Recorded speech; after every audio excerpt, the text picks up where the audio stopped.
போயிட்டு போயிட்டு போயிட்டு போயிட்டு போயிட்டு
சொல்லிருக்கே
Um,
okay, okay.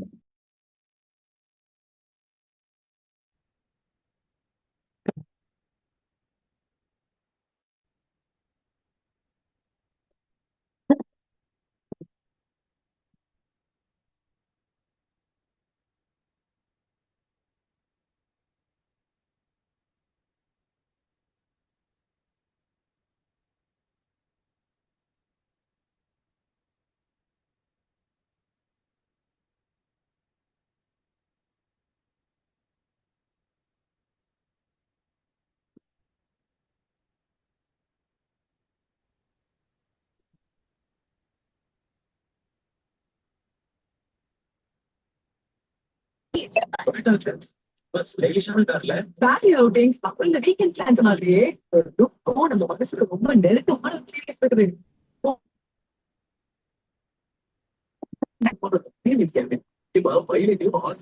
Toyota Plaza, awesome mileage, persistent, moreover, up to 65,000 special benefits you enjoy பண்ணுங்க. Visit your nearest showroom today.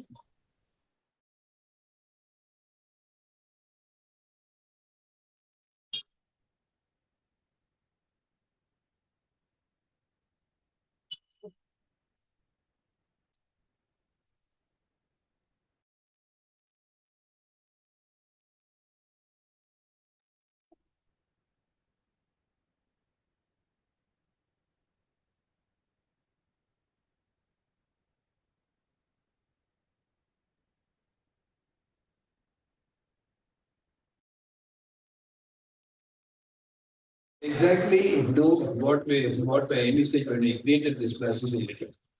So when we took the president of the Association of Plastic Surgeons of India in 2011, one of the things that was happening was many people did not know what exactly the plastic surgery is.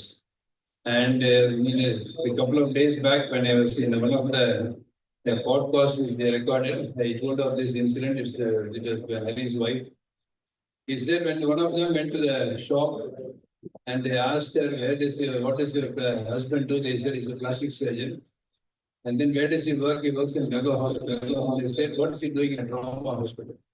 So I think that level of awareness people could have. So I think we need to really change it. And that was the reason why we conducted this plastic surgery day.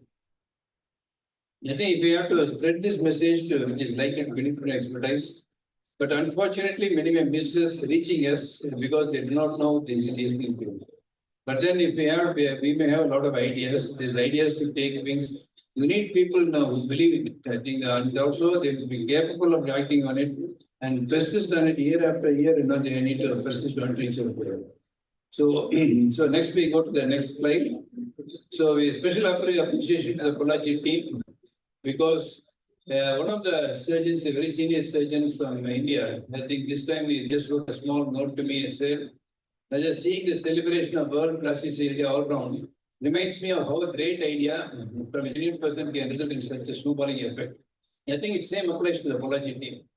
I think their collaboration with the IMA and the IMA, I think not only the IMA, Pollachi level, I think the state level and the national level, I think this snowballing effect is because of the genuine intent. I think that's what we really have to appreciate. I think the genuine intent of making it to the people. So another reason why I should appreciate the Pollachi team is I think they are a role model for the whole country. I think sitting in a tier 3 city, I think you should take a Coimbatore as a tier 2 city. I think I should take Pollachi as a tier 3 city.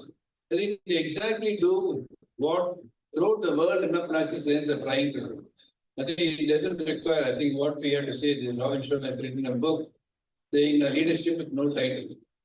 You don't have to be a president of the Association of Plastic Surgeons of India to do what is needed to take a leadership role. I think if you want to be a leader, I think there are 5 rules they say is you need to have innovation, mastery, authenticity, guts, and ethics. So I think they innovated. I think they really innovated this idea of bringing people here. I think for that they needed something. I think that's the reason why they made all the innovations and all that. And then they are all of them at Pollachi people, they are all very skilled people. I think I'm very happy with the way we do because we see their patients. I think we see the patients, they are all very skilled people. And they are authentic, I think they are authentic to the patients and to their colleagues. And they have the guts to say that they say to make a big thing happen. Not many places in the whole country have made what they have done. I think that I think the rest of the doctors in Pollachi can really be proud of now what they did. They are all extremely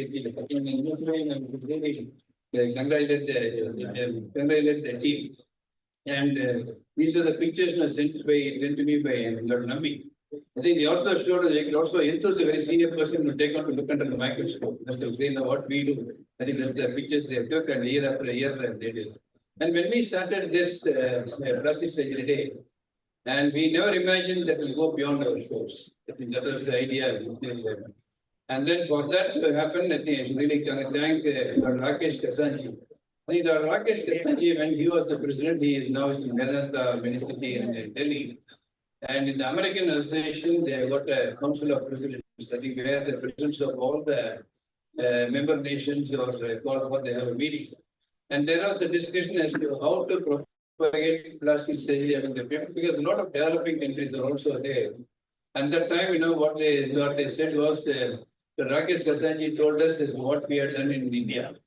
And then it was very appealing, because on the first time when we did it in 2011, when we did it in 2011, I said that every plastic surgery in the room country திறந்தா is இருக்குண்ணே. I think that was amazingly welcome. And then at that time, the Union Health Minister was Mr. Ghulam Nabi Azhar. I think when we met him, he said it's an amazing idea. He said, just imagine, I could just imagine that every association says that then every ophthalmologist says surgery treatment, cardiac thoracic surgery says, everybody says that day. I think how much it will help the doctor-patient relationship. I think he said it's an amazing idea. So when this was presented, I think everybody said that it's a great idea. And then we never expected that then they will take it on as the world plastic surgery. And then not by the big developed nations, because the whole thing was told it's for developing nations. So here when they put this, they take it to the website of the American Association of Plastic Surgery. So but then they also said, they directly acknowledged as to what we have done. And then a lot of people ask us the significance of the plastic surgery. So when the 15th of July, why we chose 15th of July was, it had got no significance either to Sushruta or to anybody. I think one of the reasons we did was, I just wanted to have it in such a way that every president of the association takes a theme. I think the presidency of the president starts from January 1st. He takes up a theme. He tells it to all the members. They do same thing on that one particular day. And then so that they could come back to the national meeting towards the end of the year and say what they accomplished. I think that was the image, that was the idea with which we did. And then we used the July 15th because we found that it's beyond the holidays, and then everybody could come out. There are no weddings. In fact, when we started on the year 2011, I think Dr. Sridhar's son's wedding was there. I think it was there. Then all of us said, you should be away from Dr. Sridhar's wedding, Sridhar's son's wedding. I think that was the way we chose. I think Dr. Sridhar withdrew. I think we said, and then I just arbitrarily chose July 15th as the. But now I find there's got a snowballing effect. A lot of them have put it as the Sushruta Jayanti.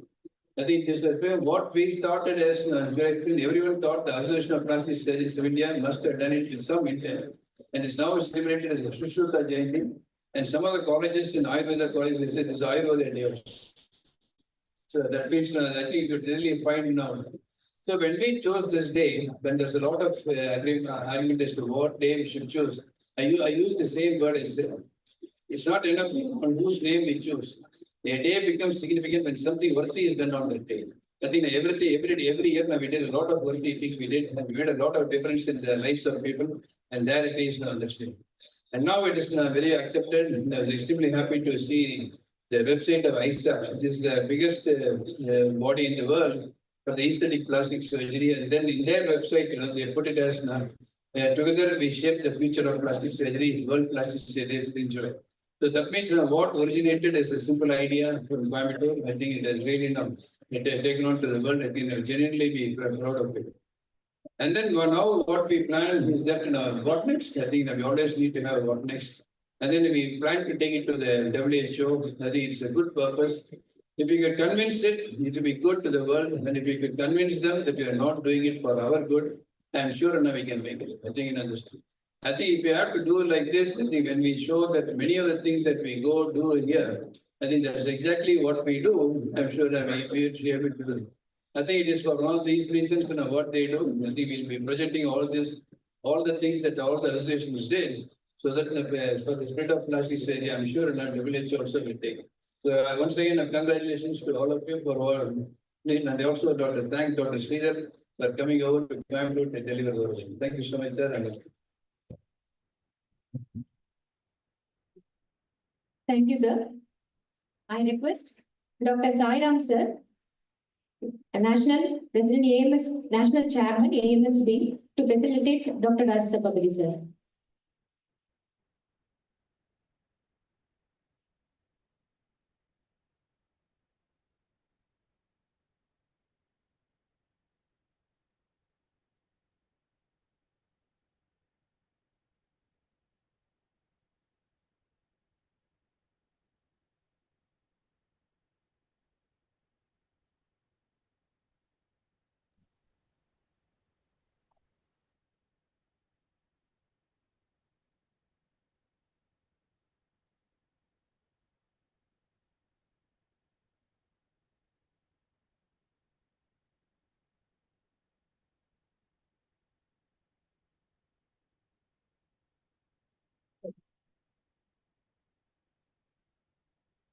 My heartiest welcome to Professor G. Karthikeyan sir, Director of Plastic Surgery at SIMS Hospital, Vadapalam, Chennai.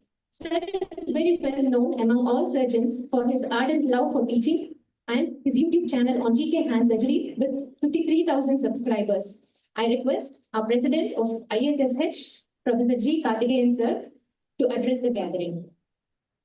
கேட்டுட்டே வாங்கலாம் நான் கேட்கலாம் வேண்டியிருக்கோம் Opportunity to come back to Pollachi.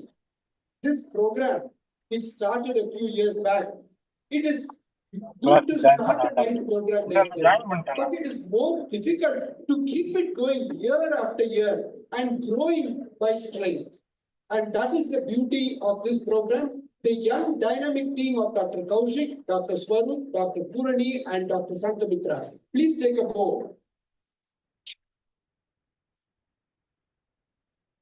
We have all been spreading the message that plastic surgery is done.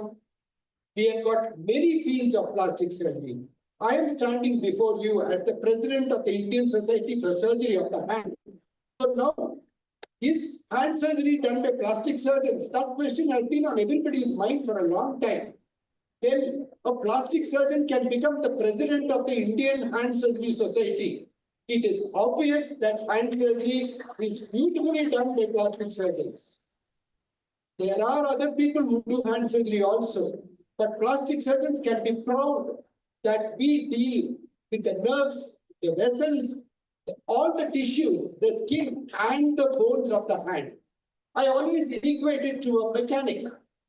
When our bike or car is under repair, we give it to the mechanic. We don't give it to an automobile engineer. That is because the mechanic knows practically how to deal with every problem.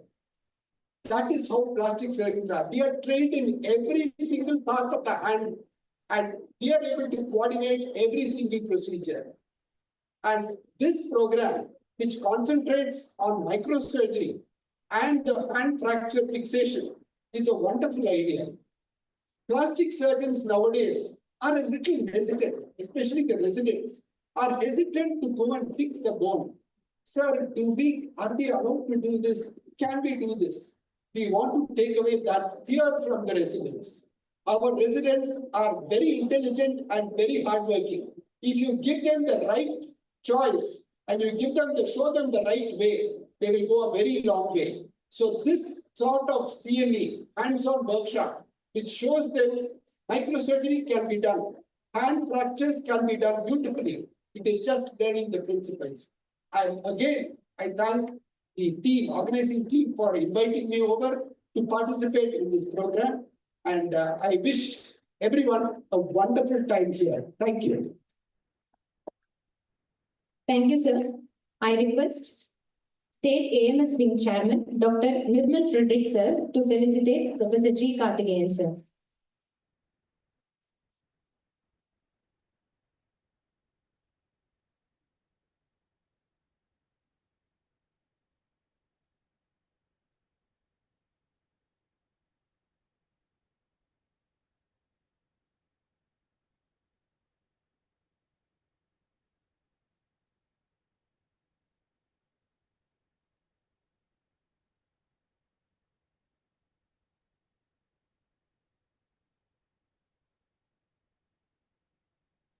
Thank you, sir.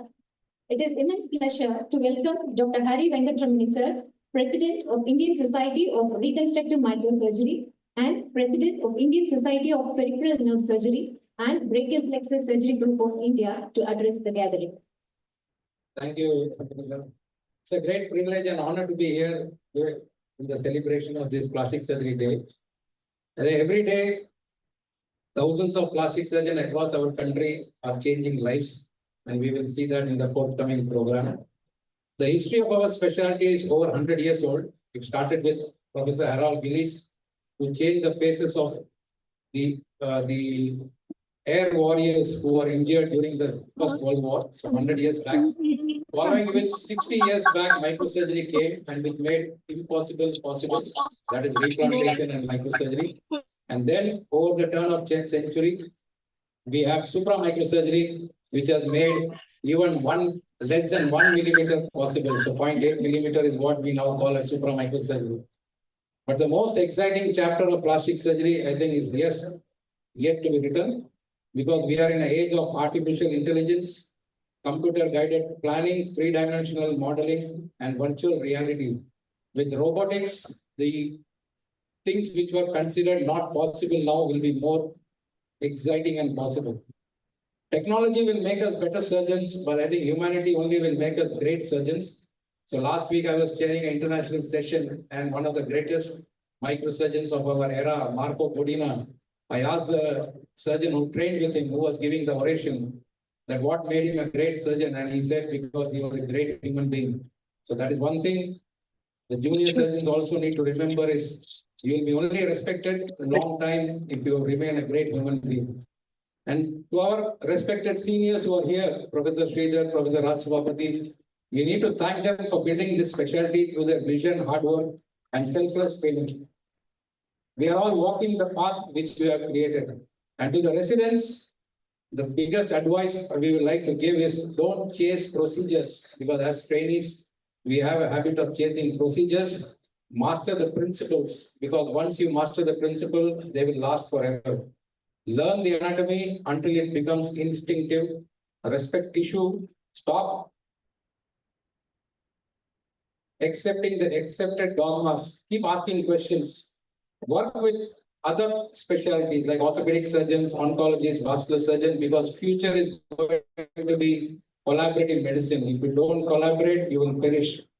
So finally, on this Plastic Surgery Day, I welcome you all once again for this program. And also, we need to sort of inspire the next generation to dream big and to take our specialty to greater height. Thank you, and have a great evening. Thank you, sir. I request Dr. Sendil Kumar, sir, Secretary, State AMS Wing, to felicitate Dr. Hari Venkatraman, sir.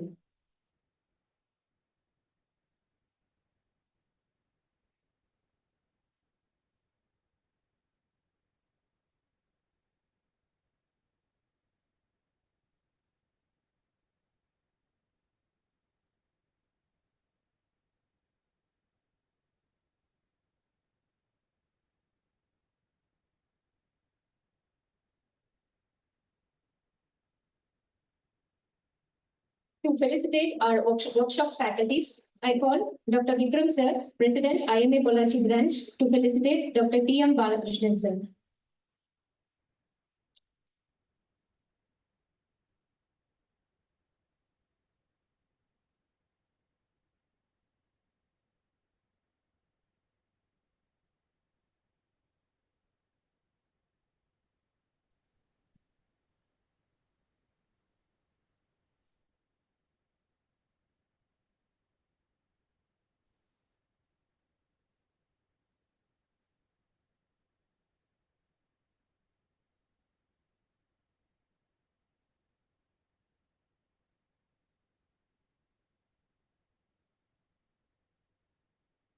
Thank you, sir.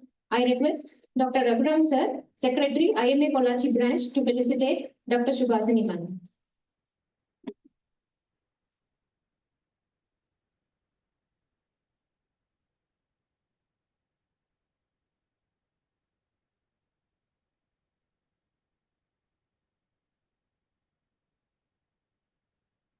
Abhi.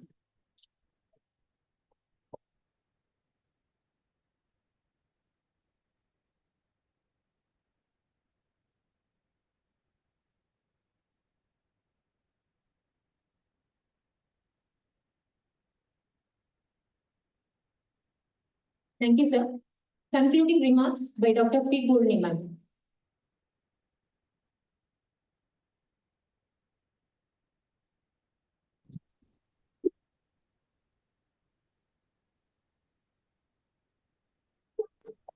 Good evening to one and all present here.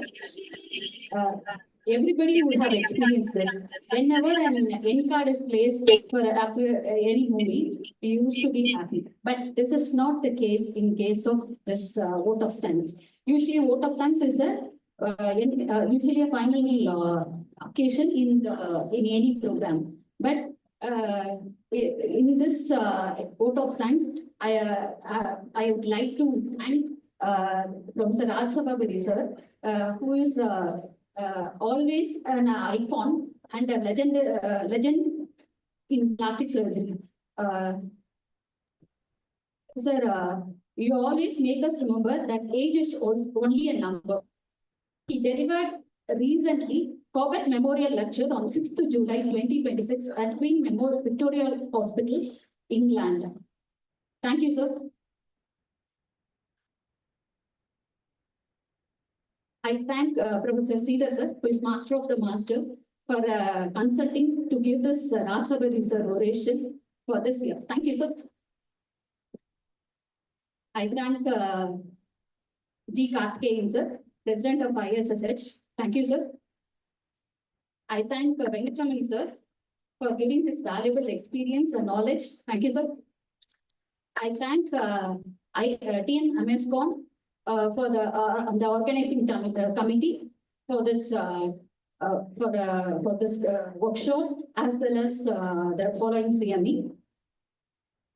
I thank Professor T.M. Balakrishnan sir, Nambi sir, Shubhashri ma'am, Swaru for the morning workshops, for sharing their knowledge as well as their experience to the young plastic surgeons.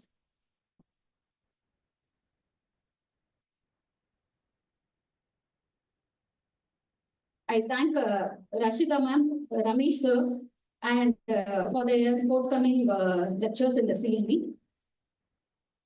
I thank Govardhana ma'am for consulting to be the moderator of the following CME session. I thank IMA Polachi, President, Secretary, Treasurer, and other office bearers and senior members, and the organizing team of TNAMSCon 2026 for their guidance and support. I thank the postgraduates who have actively participated in the morning workshop and have learned, have upgraded their skills. Thank you. I thank the supporting team of audiovisual, from the audiovisual part, and the sponsors and the IMA trust members and their workers for their support. Thank you. Thank you, madam. And before we proceed with the oration, I request our immediate past State Secretary, Dr. Karthik Prabhu sir, to give his address. Thank you, sir. Thank you, Sandil sir. It is really my pleasure to give the address before the talk of Dr. Sridhar and the oration of Professor Dr. Raj Sabapathy oration on plastic surgery.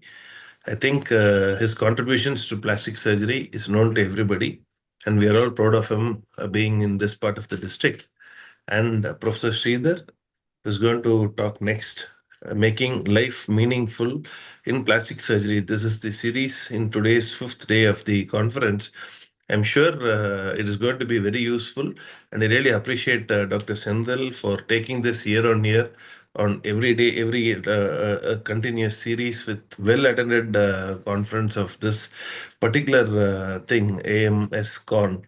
My appreciations to you and my sincere gratitude to all the speakers and respects to Raj Sabapathy sir.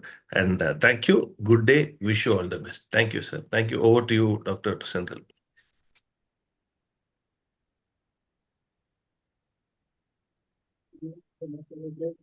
Professor Dr. S. Raja Sabapathy sir oration. I invite Dr. Sangamitra to introduce the speaker to this forum.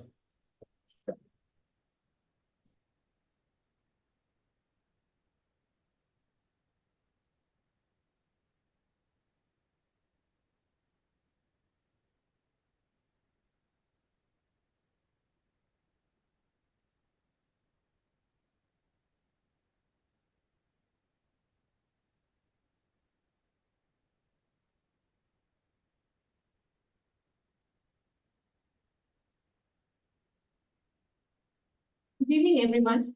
It's my great privilege and honor to introduce our distinguished speaker, Dr. K. Sridhar sir, a renowned person in the field of plastic and hand surgery, an inspiring teacher, innovator, and compassionate healer. Dr. K. Sridhar sir was recently honored with the prestigious IFSSH Pioneer in Hand Surgery Award by the International Federation of Societies for Surgery of the Hand at its meeting held in the Washington, D.C. on March 24, 2025. This recognition stands as a testament to his outstanding contributions and lifelong dedication to advancing hand surgery. Dr. Sridhar is a senior consultant and former director of SIMS Hospital, Chennai, affectionately known as KS by his colleagues and students. He has been a guiding force in the evolution of plastic and hand surgery in India.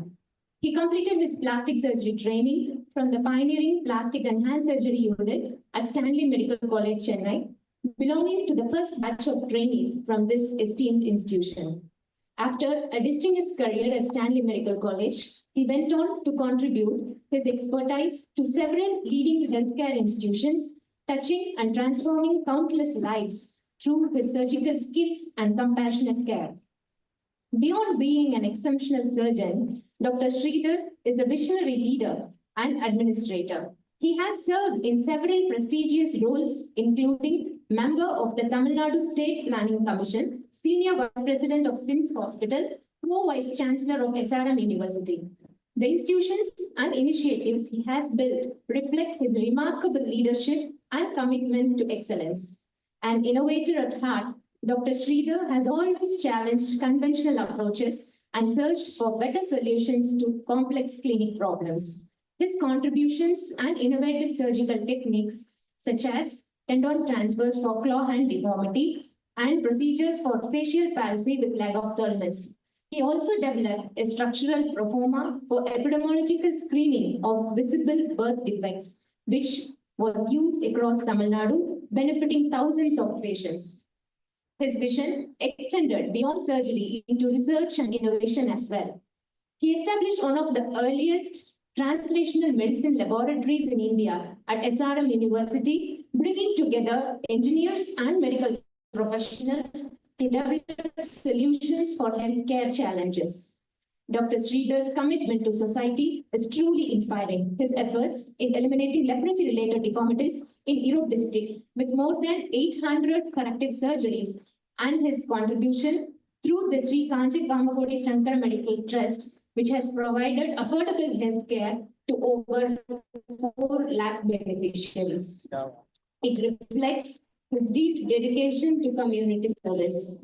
A true polymath, he is also an accomplished author, having written the book The Forgotten Freedom Fighters, along with numerous scientific publications, articles, and book chapters. A celebrated orator, dedicated educator, and mentor, Dr. Sridhar has trained and inspired generations of young surgeons. His early adoption of innovation techniques and his emphasis on compassion, empathy, and ethical patient care have shaped the careers of many surgeons. Today, we, the plastic surgeons of Pollachi, are really honored to have sir here to deliver the prestigious Professor Dr. Rajasabapati oration for the year 2026. Welcome, sir.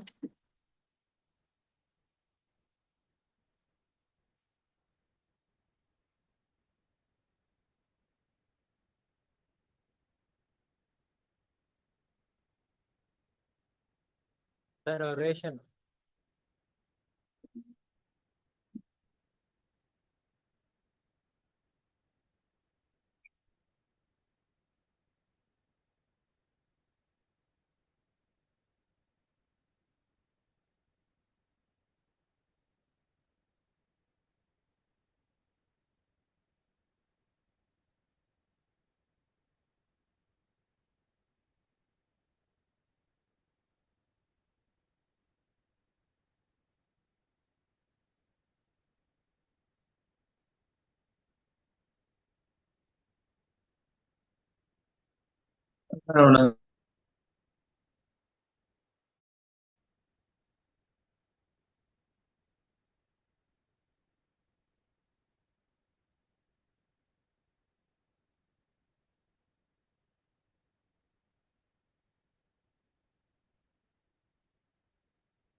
That's okay. So.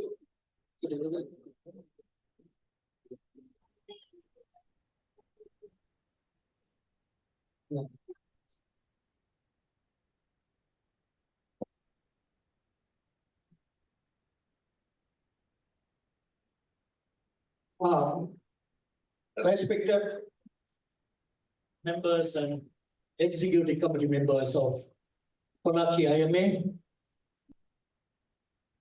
and the AMRs of the IMA. The first slide, automatically, I think it shows you the teamwork is the ability to work together towards a common vision. It is the fuel that allows common people to attain uncommon results. If you look at this, you can see four of them.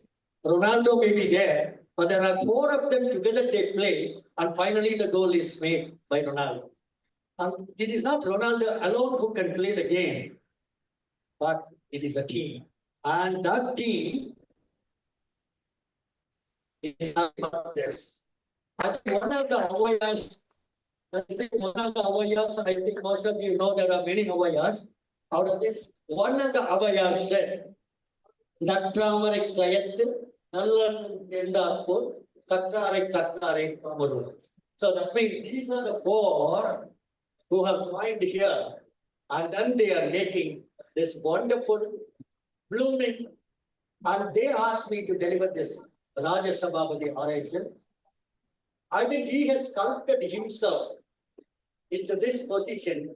He has carved himself a niche in the world of plastic and hand surgery as a leader, as a mentor to thousands of people. He has disseminated knowledge to all who seek him, and one who redefined the path of clinical practice as it is. He served those in need without hesitation. Now you can see here the picture of the 2,000 trainees which he has completed in microsurgery just before. And more than that, the last one is he coined the mantra and practiced quality at affordable cost. And that is what his mantra, and he still follows that. And he is the man responsible for the world plastic surgery today. I know him in 1983. You could see that is Raja Sabhabati. Many of you may not know him that way. A nice, charming young man whom I met in 1983. And he has transformed himself into this. And then he has blossomed into a tree like this. For all of us know he is famous as a blossom tree like this. But many of us do not know the amount of hard work, the struggle, the overcoming obstacles, breaking barriers, and most important than anything else, looking beyond self. That's what we all, many times when we discuss, he used to tell me that we have to look beyond us. It is not the self. All famous people you will see that they always look beyond into the society. So those are the trees' roots which you never see. What you see is only the blossoming things. So he has made his life a meaningful one. Therefore, I thought choosing this topic, which was actually my tagline for my Facebook those days, which I have linked into my own department, making life meaningful. I thought I gave them 4 topics to choose, and 4 of them have a consensus, and they picked this and then they made us. Because plastic surgery is, after all, making many people's life meaningful to them. So I used to wonder what to speak. It is my journey of 5 decades, beyond the scalpel, finding purpose through healing rather than merely operating. You can see in normal life,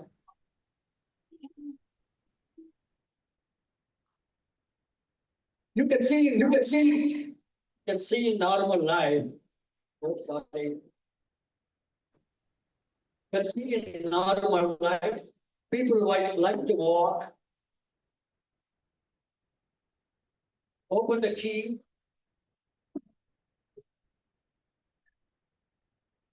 that's okay. If it doesn't come, it doesn't work. So that at least it continues. Doesn't matter. So walking, normal activities of leisure, and then the work. And ultimately, what is required is socializing. All these forms, various facets of one life. But in a moment, life will change. If you imagine an axillofacial trauma, or a brachial plexus injury, or a firecracker can spoil his face and the neck and his body like this. The quality of life is more important than life itself. He is a physician and also a neurologist. He said this. What is important than life is the quality of life. We may save lives, but are we giving them life? That is a question which we have to answer. In clinic, we see these patients for about few minutes. Every scar has got a story to tell. Every defect weighs down on that family. Every deformity a burden carried for days, months, years, or even a lifetime. Can we give back what they have lost? Well, we cannot always restore exactly what they lost. But true rehabilitation is about dignity, community, and belonging. So we have to get them back to the community. We must give them the dignity and we must give them where they belong to. Plastic surgery, therefore, this may not be a life-saving specialty, but a life-changing specialty. The greatest achievement of plastic and reconstructive surgery is not that it changes appearance, but it changes possibilities of making them. It restores the ability to eat, speak, walk, work, and face the world with confidence. A specialty across a lifespan, right from congenital, and then the first what you see, I have done nothing. That's the most important thing. I have done nothing. I have just told them, watch, it may disappear, and it disappeared. Only thing I gave was little bit of beta blockers, which we have to be given. Nowadays, it helps a lot. And I didn't operate at all. So what is important is to shave them, not that because they have come, I will excise. And trauma, infection. We had a series of mucormycosis following COVID. I did a series of nearly about 33 cases of mucormycosis, neoplastic, and degenerative. As we all advance in age, ectropions and entropions are common. Which, sorry, but ophthalmic colleague, I still continue to do when they refer it. Now, only a difference is when they refer, I do, otherwise I don't do. So, congenital to cosmetic, trauma to tumor, infection to idiopathic. Life may begin with a disaster as you see this child. This child was brought to me when she was thrown near the gutter by a mother who didn't want to have her. And the child was picked up by Udavam Karangal and brought to me. I used to do quite a bit of cases for Udavam Karangal those days from Chennai. A lot of bandicoots have started eating up the leg, but she was alive. So I did a debramo and grafting on the incubator itself without taking her to the operating room. My anesthesia was good enough that 900-gram weighing child was intubated and anesthetized. Now this child is working in the same organization, and now she is not only alive, but back into the society and contributing towards the society. To restore form and function in the beginning of the life is to change the course for a lifetime. I used to do when I do a muscle repair properly in a subtotal clutch, I used to allow the child to be fed immediately before even removing the sutures. Now, July 15th happens to be the birthday of this child too. This child was brought to us. You can see here that from that day onwards until now, she has been coming every July 15 to meet us because that was her birthday too. She will celebrate her birthday and wish her World Plastic Surgery Day with a cake with us. Because first picture you can see, the mother was a cleft lip patient whom I operated. Now she brought saying the ultrasound shows my child has got a cleft lip. What shall I do? Shall I terminate or shall I go ahead? And she had the confidence, so she decided to continue with the pregnancy and the child was delivered on July 15th. Maybe that's a very good incidental thing. It was a coincidence, a great thing for us. And now we have done up to all velar bone grafting. Then 8 years we have decided to do the nose. So after that we have done. Correcting congenital differences, it impacts on the child. Now this is another patient of mine, lymphangioma. His dream was to wear a belt, to wear a shoe, just like any other child. Wanted to wear a jeans, but you can see none of those things are possible. So I did actually excision of the lymphangioma. I brought out his genitalia and then I put a mesh there because the muscles were also involved. And now he could wear his shoe, he could wear his belt, he could wear his jeans. You could see the difference in the face between this and that. Now again he has got into some contractures of the popliteal fossa, which I'm going to correct. You see the face, the first one and the second one in these two, you could see the difference in the and the morose looking first picture. That child has got a sternal cleft. Why I am showing you one each from head to foot and coming down, congenital other differences. This is a sternal cleft. You could see the child breathing. So I repaired the sternal cleft, but the other child is the second child whom I operated on sternal cleft. That child also had a craniofacial, which I operated, ectopic stenostosis, which I operated. Amazing. This girl, you can imagine, she has got one side breast and two nipples. It's a disaster in her life for her. But we didn't know what to do because this nipple in correct position is small, tiny. The nipple with the axilla is normal and big. So I had a mount of fat there. So I did a pedicle with the fat. I transformed that breast onto this side and then removed that nipple there and closed it. And subsequently, like that, now she has got a breast after we have given her an implant. Absent hypoplastic thumb, it's one of the common things. Most of us do that. We policize the index finger to give the child 3 fingers on the thumb. You could see the child put to, provided you do it early. If you do it late, I have seen that they have a more of a scissors type of grasp. But here you could see that the child could have a good function with this thumb. This is another nightmare for any plastic surgeon is gigantism. I have my own technique for that, as I showed that in the first picture. But more than that, what I want to tell is we didn't build her fingers to perfection, but built her confidence and attitude. And of course, if you can see carefully, what she is drawing is me. She has also written case reader there because she was not sure whether it looks like that.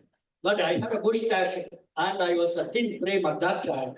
And then she was just painting that and then gave it to me. Penile hypospadias is again about that because not only it is the urination is a problem, but also the sexual life is going to be a problem. Now this is another case which I have seen late. Anybody can guess this? This is epispadias with the bladder itself is in the perineum. So I have to open up, I realize when I open the skin, I am right into the bladder. The whole thing is just skin covering the bladder, which is in the perineum. So I opened up and then I separated. I could locate the corpora from the pubis. I dissected it out there and then formed that around that. I put the skin around and then the ectopic testes, both sides were there. I brought it down into the scrotum. I think it is time for Karthik and others to follow this child up because I don't think I am going to be there to follow this up. For the child to becoming adult. Vaginal atresia is another. So I have started from there and then come down up to the perineum now. And this is, I use what is called as a Singapore flap. And I have a very good result with that. Based on the plus mark there, the perforators of the pudendal vessels.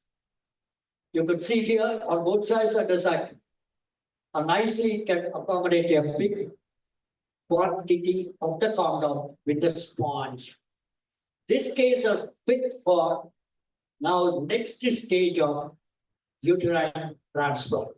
Because we have got a good vagina of this size. So therefore, the upper end, if the mother is ready to donate the uterus, is possible for us to go for a uterine transplant. You can do the uterine transplant. After the pregnancy is over, we can remove the uterus. So she need not be on a lifelong medication. You can just cut off after the uterus can be removed later. Not only form and function, but we do dignity to the person. This is an acid burn victim. This is not a, this is actually a around a hair by making tissue expansion of the existing scalp. We did a rotation flap and then I gave this much. Our patients are not merely ill, they are functionally disabled, socially isolated, and psychologically scarred. This is again an accident of traffic. You could see here the amount of maxilla, septal, and also on the left-hand side, the lacrimal system is also torn, and then the palate was split in the middle, and the entire teeth and upper teeth has been cleaned. So we did this. I put in the skin component lacrimal system also.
Now reconstructing the body, restoring the self. You could see here, this is again a neurosurgery patient. On that skin grafted side above the right eye is underneath that just brain is there. Pulsatile.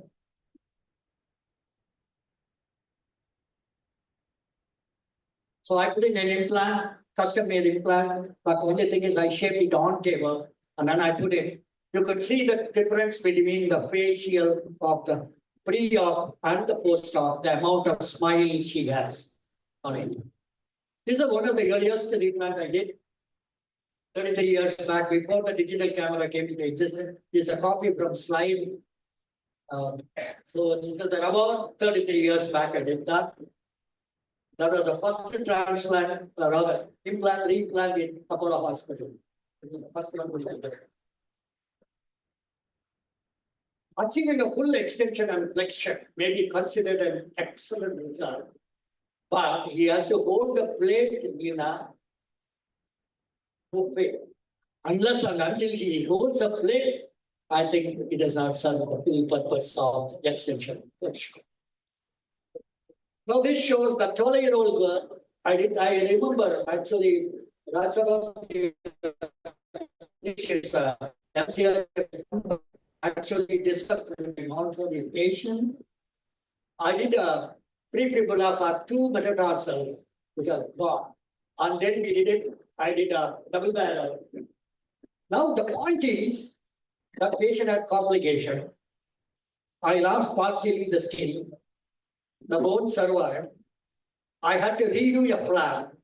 That was a redone flap, not the original flap. I adjusted. She continues to share her progress in life, right from the age of 12 to 36 now. Not only you can see the progress in her growth, also my growth you can see here and how bold I have. Social life almost comes to an end in a child. You can see here, this child is a finance consultant now. On this side is the Andhra. There are some areas where you have a high tension wire which goes over near the terrace. And this man wanted to take the kite which is entangled there, and then with a pole, and then got his head touched there, and then it's an electrical burn of the skull.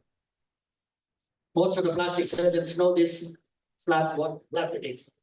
Patients with social circumstances, stigma. This is a Hansen's patient. All these patients, the central role is more empathy rather than tendon transfer. We have to really have an empathy. You can see here my modification of temporalis transfer for the eye closure. Foot drop. All these change the life. Now, Hari is going to speak on lymphedema. Therefore, I would like to skip this too. This is a lymphedema. Now, some of them have started doing before the lymphedema develops. During the breast surgery itself, to anastomose the lymphatic channel with the venous channel so that they do not develop lymphedema. Last few slides on my favorite, my passion, advances in craniofacial surgery have changed the lives not only of syndromic, non-syndromic, but their families also. You could see here the mother's smile. The child who had a vacant look withdrawn. Now you can see how focused he is on the video game on this. So this shows the amount in upwards and croissant after reshaping the skull that we can have development of the mental faculty much better. This is again a croissant. Scaffold.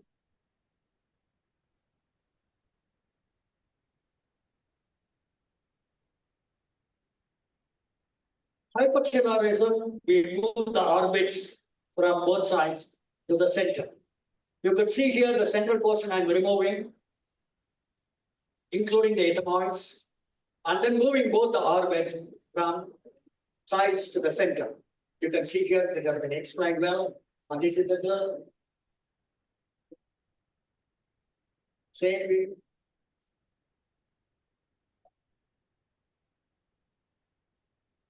I think this child expresses everything about the happiness of reconstructive surgery.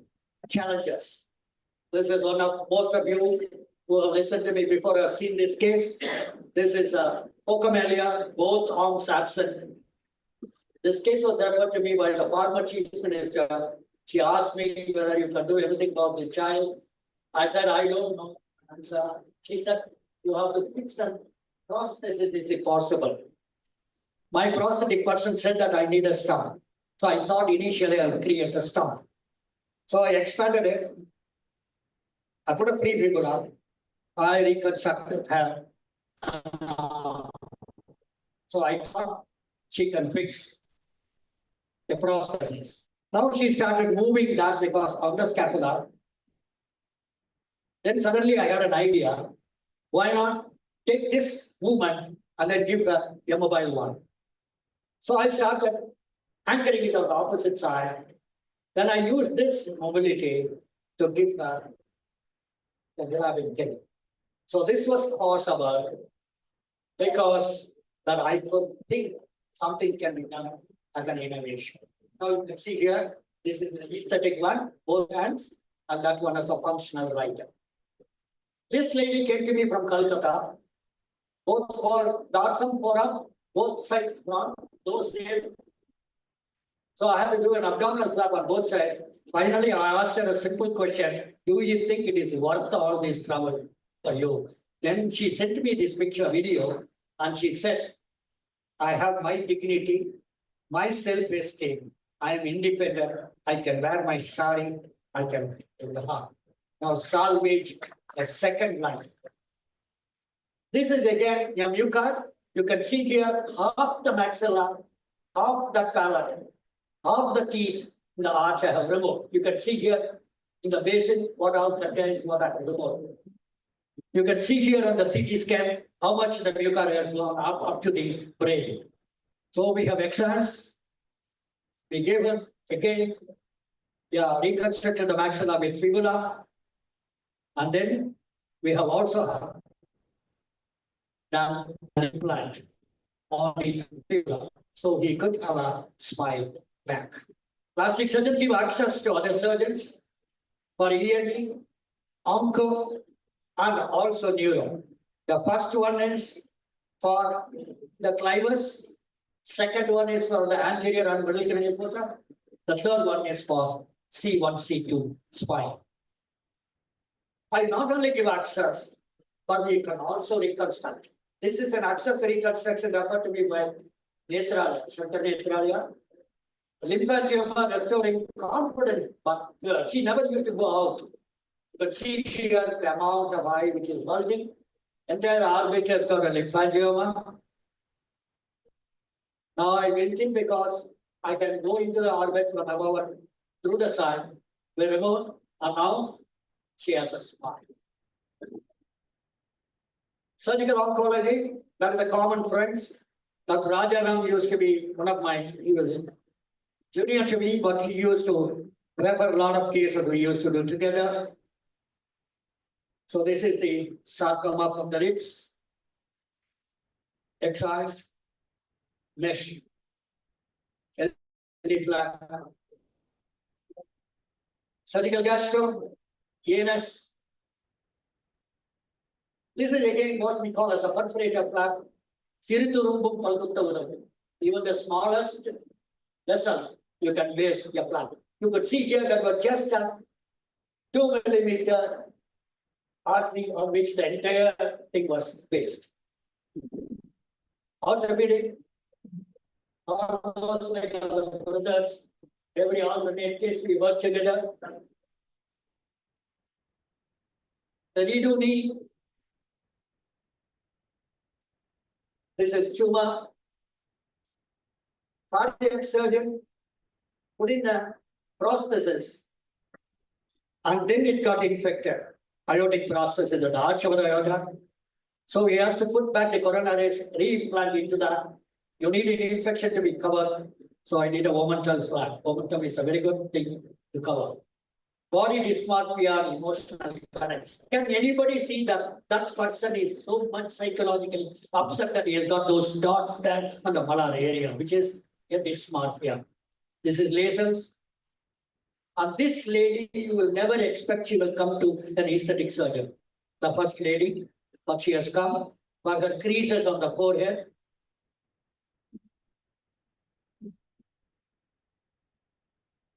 This, I think. Yeah. Now coming on to the last phase of genital aesthetics.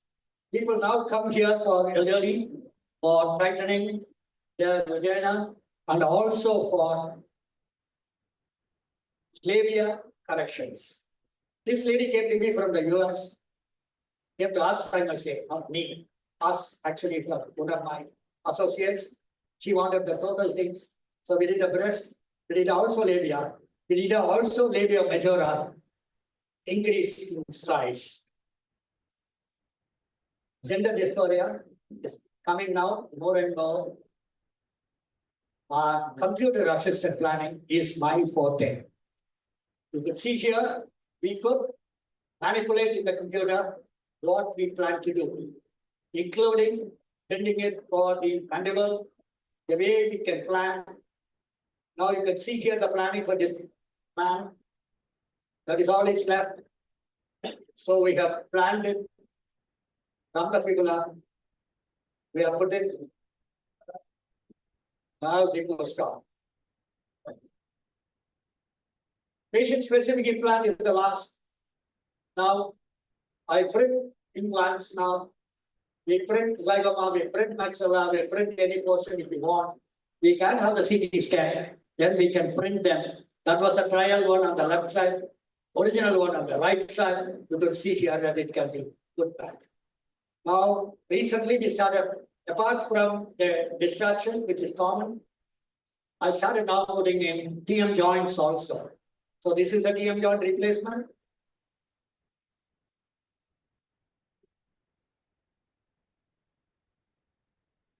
Committed to social responsibility. The last word for plastic surgeons. Sakti Nagar, I have done 91 to 2006, that is, 10 is missing. 2006, I have been doing free work in Sakti Nagar. Many of the PGs who are coming along with me to assess and learn and transfers. Nagar. So,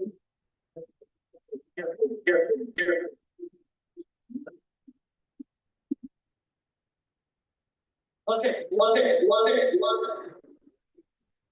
This is a famous movie title that they must have been known.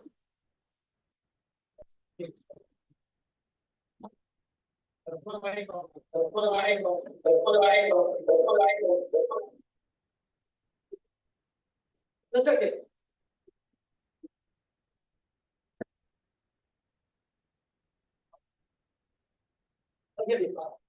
That is the Sakti Nagar camp.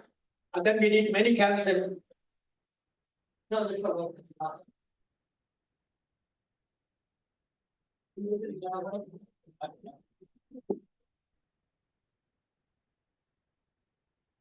I did a camp in Sudan, South Sudan. We went there. We did a camp. We stayed there for 2 weeks.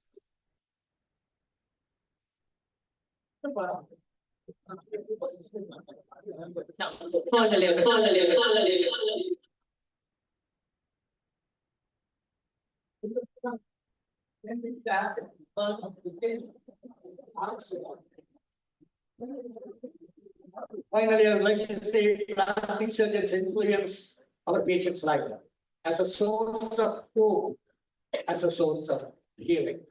Thank you very much for giving me this opportunity to be with you all. I will tell you that it is not appearance.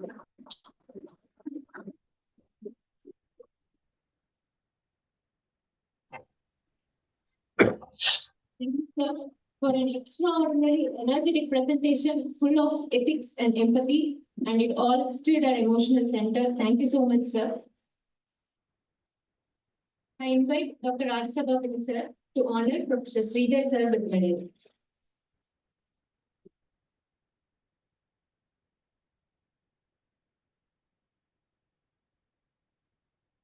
I'm sure all of you would have witnessed a phenomenal lecture.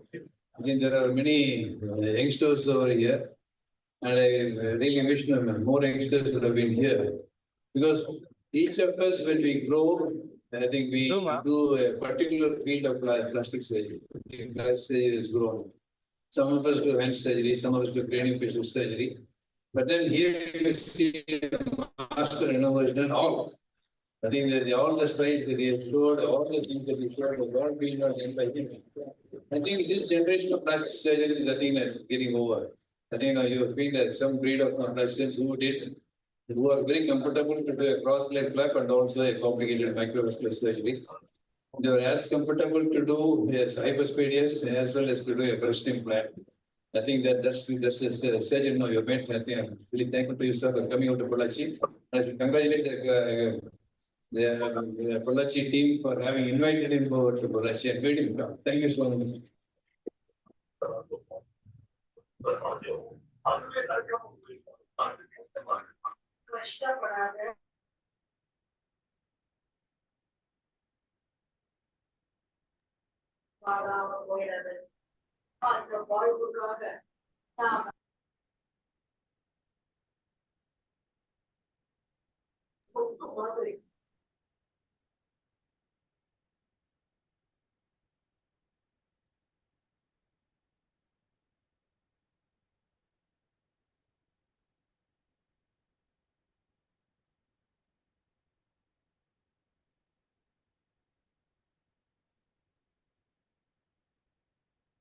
Abhi,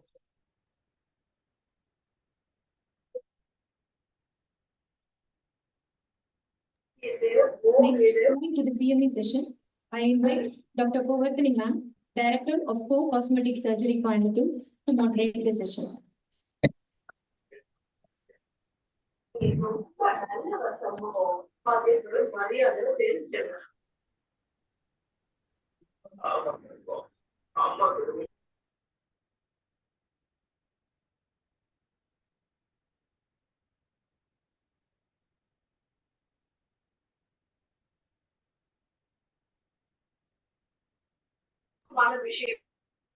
Evening all for this wonderful program.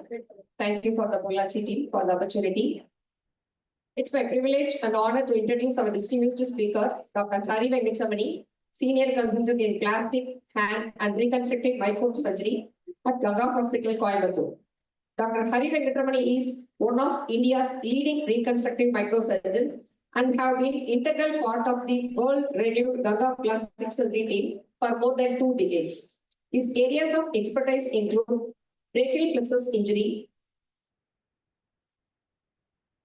complex lower limb reconstruction, hand surgery, microsurgery and replantation, cancer reconstruction and lymphedema surgery.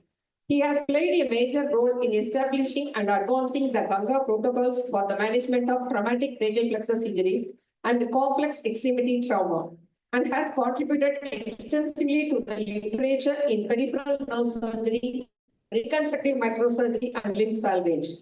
He has authored numerous scientific publications and is widely recognized as an outstanding teacher and mentor to generations of plastic surgeons and hand surgeons. Dr. Hari Venkatramani has also been instrumental in developing dedicated lymphedema services and advancing microsurgical treatment options for lymphedema in India. His contributions to reconstructive microsurgery have earned him national and international recognition, including awards for his scientific work and invitations as faculty at major meetings around the world. Today, he will address a question that challenges many misconceptions about our specialty. 2 plastic surgeons, 3 Ps: brachial plexus, complex lower limb trauma, and lymphedema. Welcome you, sir.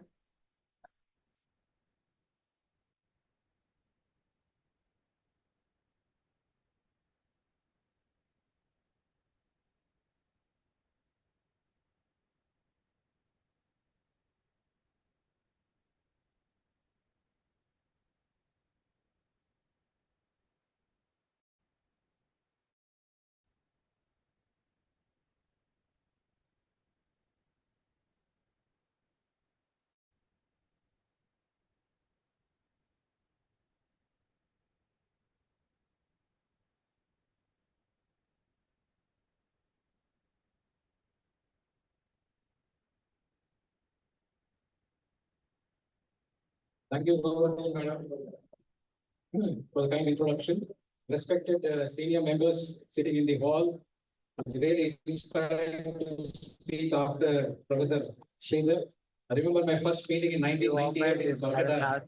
Dr. Sridhar was there, Dr. Sabhavati was there. It's a tough act to follow, but I'll try to do my best. So, it's a rolling of form, flow, and function. So that's what I try to make my talk as. So let us see an example. As a young boy, he showed an example of catching the kite. The other thing we normally see is the boys, young children climbing the tree and trying to pluck mango. has an unfortunate fall, not from very far or not from very lot of height. He falls down and develops a brachial plexus injury. So what happens is, this is how he presented to us. He has minimal abduction of the shoulder, but distally nothing is functioning. So everything is torn. And if you see the picture on the side, you will find that's an injury to the plexus, which has happened. So what we ended up doing is putting nerve grafts and then doing a functioning muscle transfer for restoring his elbow flexion. Nerve grafts brought him sensation and finger movement. The muscle transfer gave him elbow flexion. And finally, now he's in college and he's able to drive a vehicle. That's his grip, which is there, and that's the amount of elbow flexion. Another example of the flow. So 10-year-old boy who was brought to us, but they didn't know what exactly he had. They just came with swelling in the leg. But if you see his father, the father was also in the clinic. He's got identical deafness and bilateral lymphedema. Both had congenital lymphedema. So this falls into a category called Amscon syndrome. More than 124 different syndromes are there which affect the lower limb and the lymphatic systems of our body. And then this Amscon syndrome, what we did was we did a supramicro surgery where we connected the lymphatic channels to the venous channel, which we call as a lymphatico-venous bypass. And also we did a lymph node transfer. As Sridhar sir presented and showed nice momentum, we can do laparoscopic harvest of the momentum. The momentum lymphatics lie along the GJ junction, mainly the right gastroepiploid muscles. And we took it laparoscopically. On table, we confirmed the flow by doing an indocyanine green ICG dye study. So ICG shows a beautiful arcade. We can actually split the momentum into 2 or 3 parts based on the vessels and then put it in 2 different locations also. So we did that. So that is the immediate post-op, and then the 3-year follow-up of the boy. He has grown in size. He doesn't maintain anything what we have advised him, like pressure garment, walks around, runs around, and it has kept his leg in size, though it has increased in size because of his overall weight gain. The third example of restoring form, a very unfortunate accident. Small child was sitting behind her father. There was a 2-wheeler accident. The child accidentally fell down and an overcoming vehicle ran over her leg.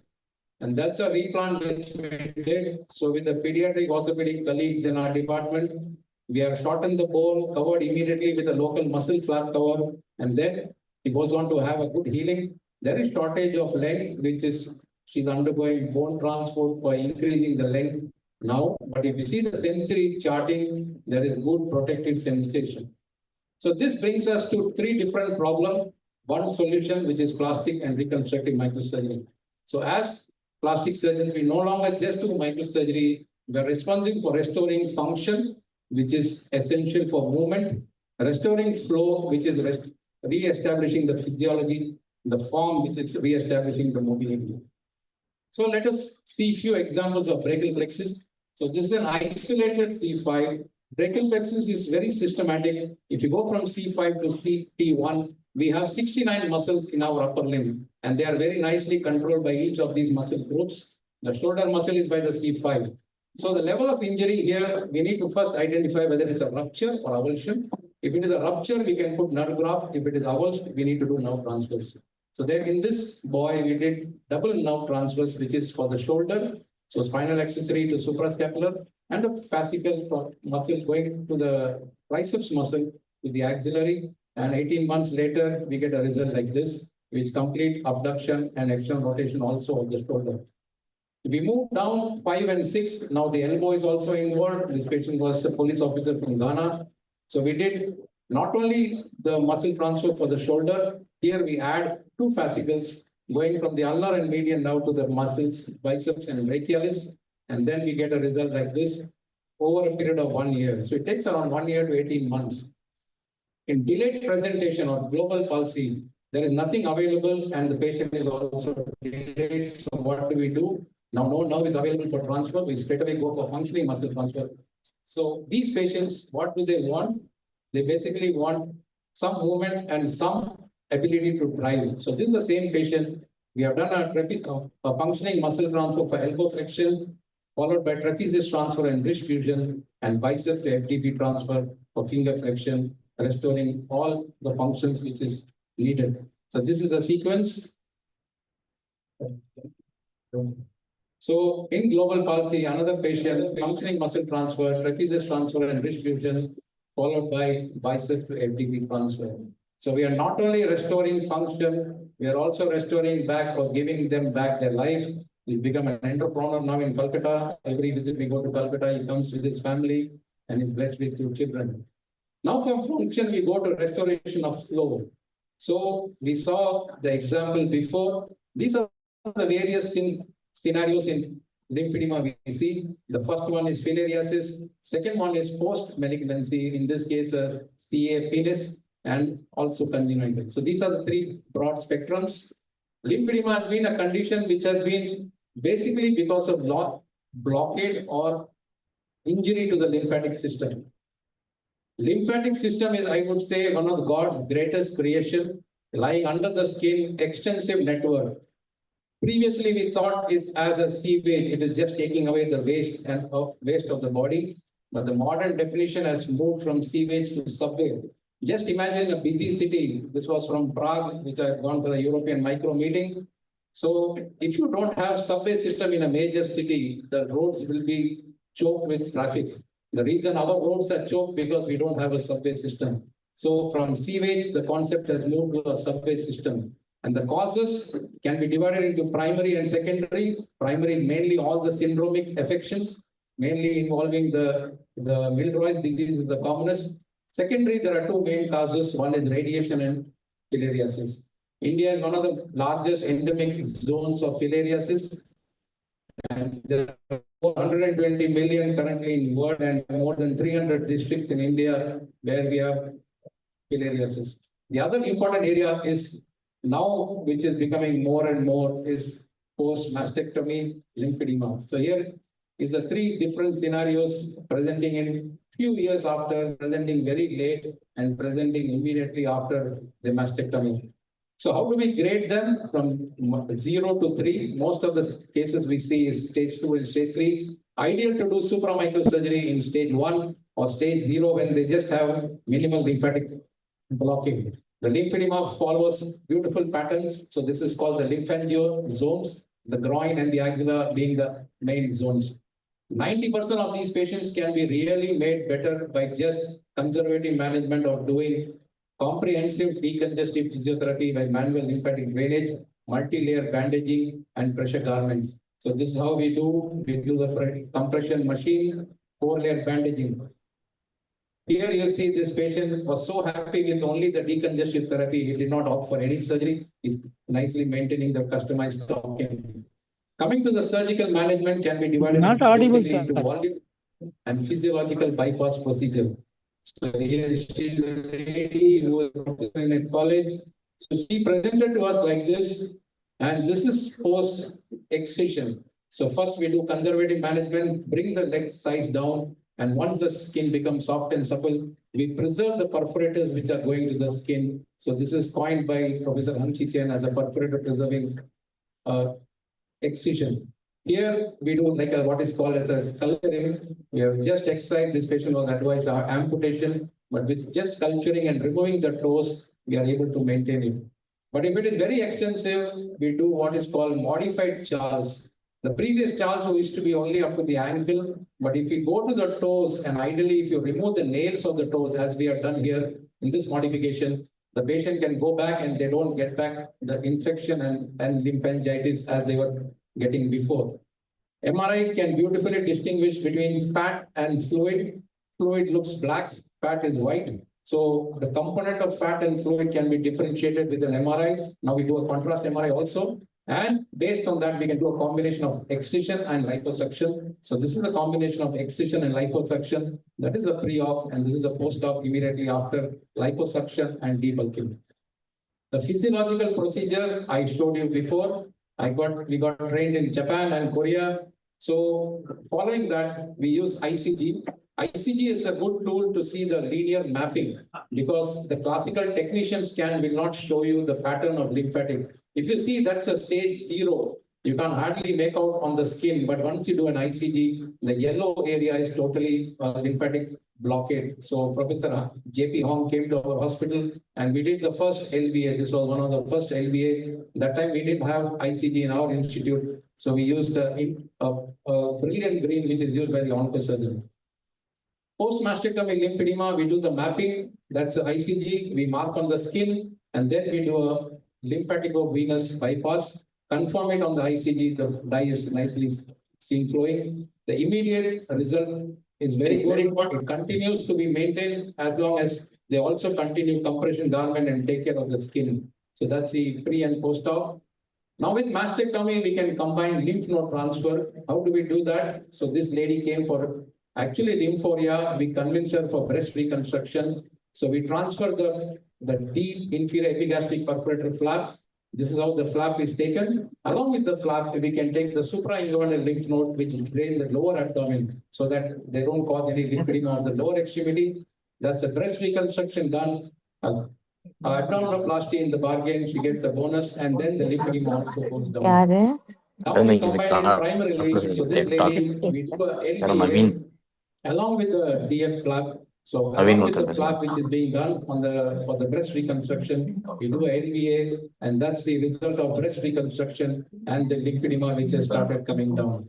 Supraclavicular lymph node transfer is the flap of choice when we do for upper extremity or even for the ankle. So this is an example where we take the supraclavicular lymph node and put it to the ankle. Now the question can come in your mind, how does it work? Does it really work? So basically, there are three mechanisms which has been postulated. It sucks the fluid just like lymphatic sucks the fluid from the surrounding. Works as a pump mechanism because it is kept on the most dependent area and also provides lymphangiogenesis. And the two important effects we call as the catchment effect and the gravity because of the location. So this is, again, one of the most common things we now get in lower extremity in young females is following CA cervix and following abdominal node dissection. So that is the supraclavicular lymph node transfer along with an LVA in the foot. So that's the result we can get at 6 months follow-up.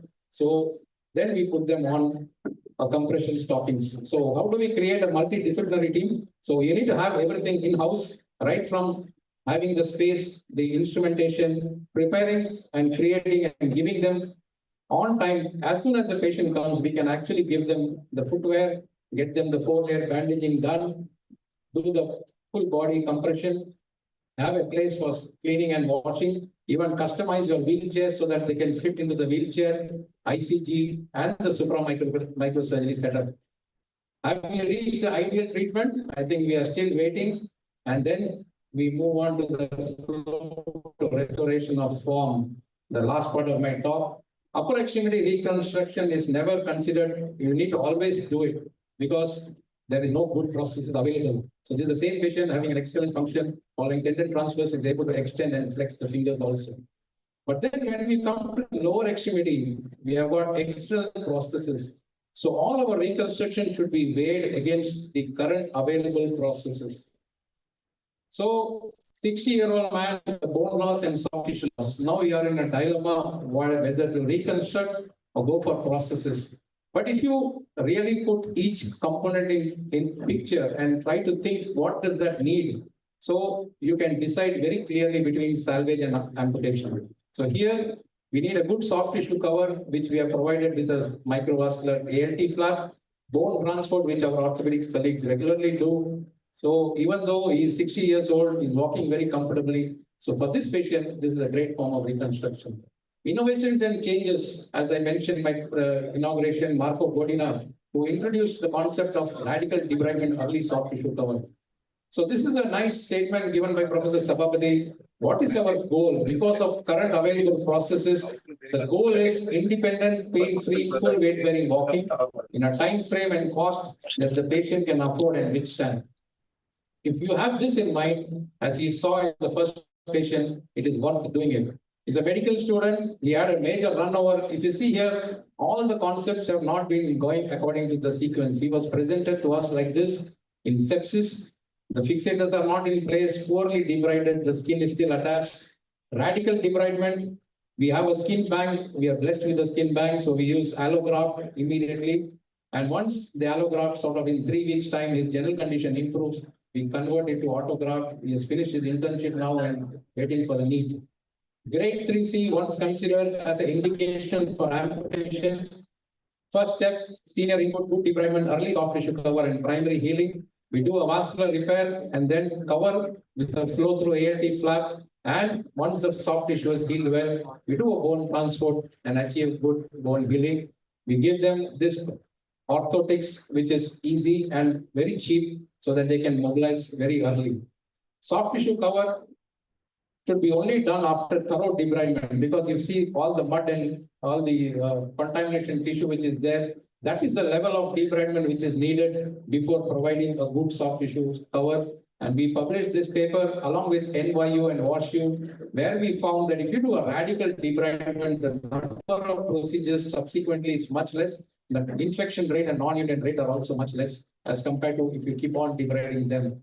For larger defects around the knee, we specialize this concept of doing them into the adductor canal with the inferior genicular vessels. Those are the vessels we find. And that's, even though he's also a very old man, but then it's a post-infected knee. He's able to walk and go back to society. Bilateral lower limb, advised amputation. Again, our orthopedic colleagues, because when you have bilateral soft tissue and bone loss, you need to measure the exact length and prevent rotation of the bone and provide early soft tissue cover. So that's what was done. Single stage bone reconstruction followed by free flaps on both sides, limb and life both restored. Massive bone loss like this requires more than just iliac crest bone graft. So free fibula, we do along with the nail. So this is another very innovative technique device where we retain the nail and along the nail on the medial side, because our weight bearing mainly happens on the medial side, we put a free fibula, thereby getting the bone to unite well. This is another example of free fibula. The advantage here is that we will have good knee range of movement because there are no external fixators. But when the defect is very big, we are also having a bone bank in our hospital. So that's an allograft taken from an amputated limb. We have a bone bank. So using the allograft, we can exactly sculpture it in the size of defect, put a free fibula inside. Fibula provides the biology. The structural support is by the allograft. So it's a combination of structural support and biology. And that's how he is at 14 months, goes on to unite well. Vessel depleted limb, thereby what we mean is there are no vessels available, then we don't hesitate to do the time-tested cross-leg flap. So cross-leg flap done for the soft tissue, fibula done for the end to side done for the bone, and that's a 3-year follow-up. We always use a long implant. It was considered that implant should not be used in such conditions, but again, this has been published, and implant gives early mobilization and stability. Finally, never give up. So this patient was sent to us if we can save one limb, other limb has already been amputated. He also has an upper limb amputation. So the only option is there is no fibula, no cross leg available. So a LT flap done along the popliteal fossa, what we call as the routine approach, followed by bone transport, a long bone transport. And then now he has started a company in Tirupur. So he walks with a very nice customized processes on the other side. But if you see here, he walks with his leg and the gait, the propulsion is done by his actually intact, normal, restored leg. So the conversion of restoration, modern plastic surgery, we are able to get movement, thereby function, following repairing of nerves, restoring flow, maintaining the physiology in lymphedema to get movement, and also restoring form and mobility to get quality of life. Thank you very much. And this work is not possible without our colleagues at our hospitals. So I'm very thankful to all of them. Thank you very much. Thank you.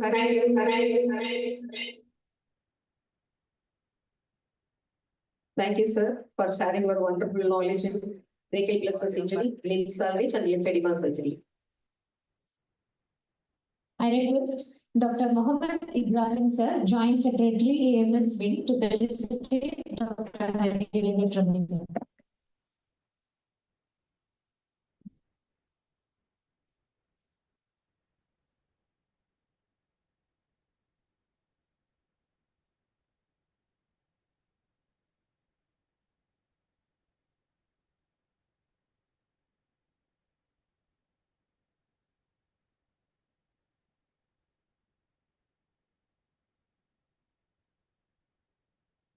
Thank you, sir. It's my distinct honor to introduce our next esteemed speaker, Dr. Ramesh. Dr. Ramesh is a renowned plastic and reconstructive surgeon with nearly 3 decades of surgical experience and over 16 years of expertise in plastic surgery.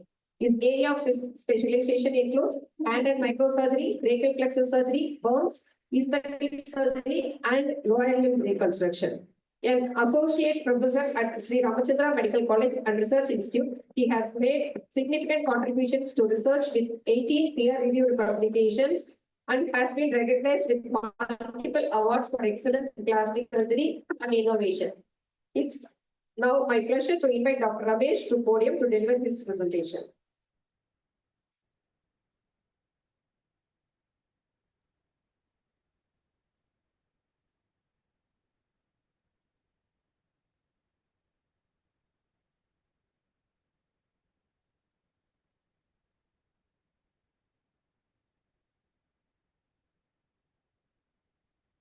I thank the organizing committee for giving me this opportunity to talk on role of dermatitis in wounds and burns.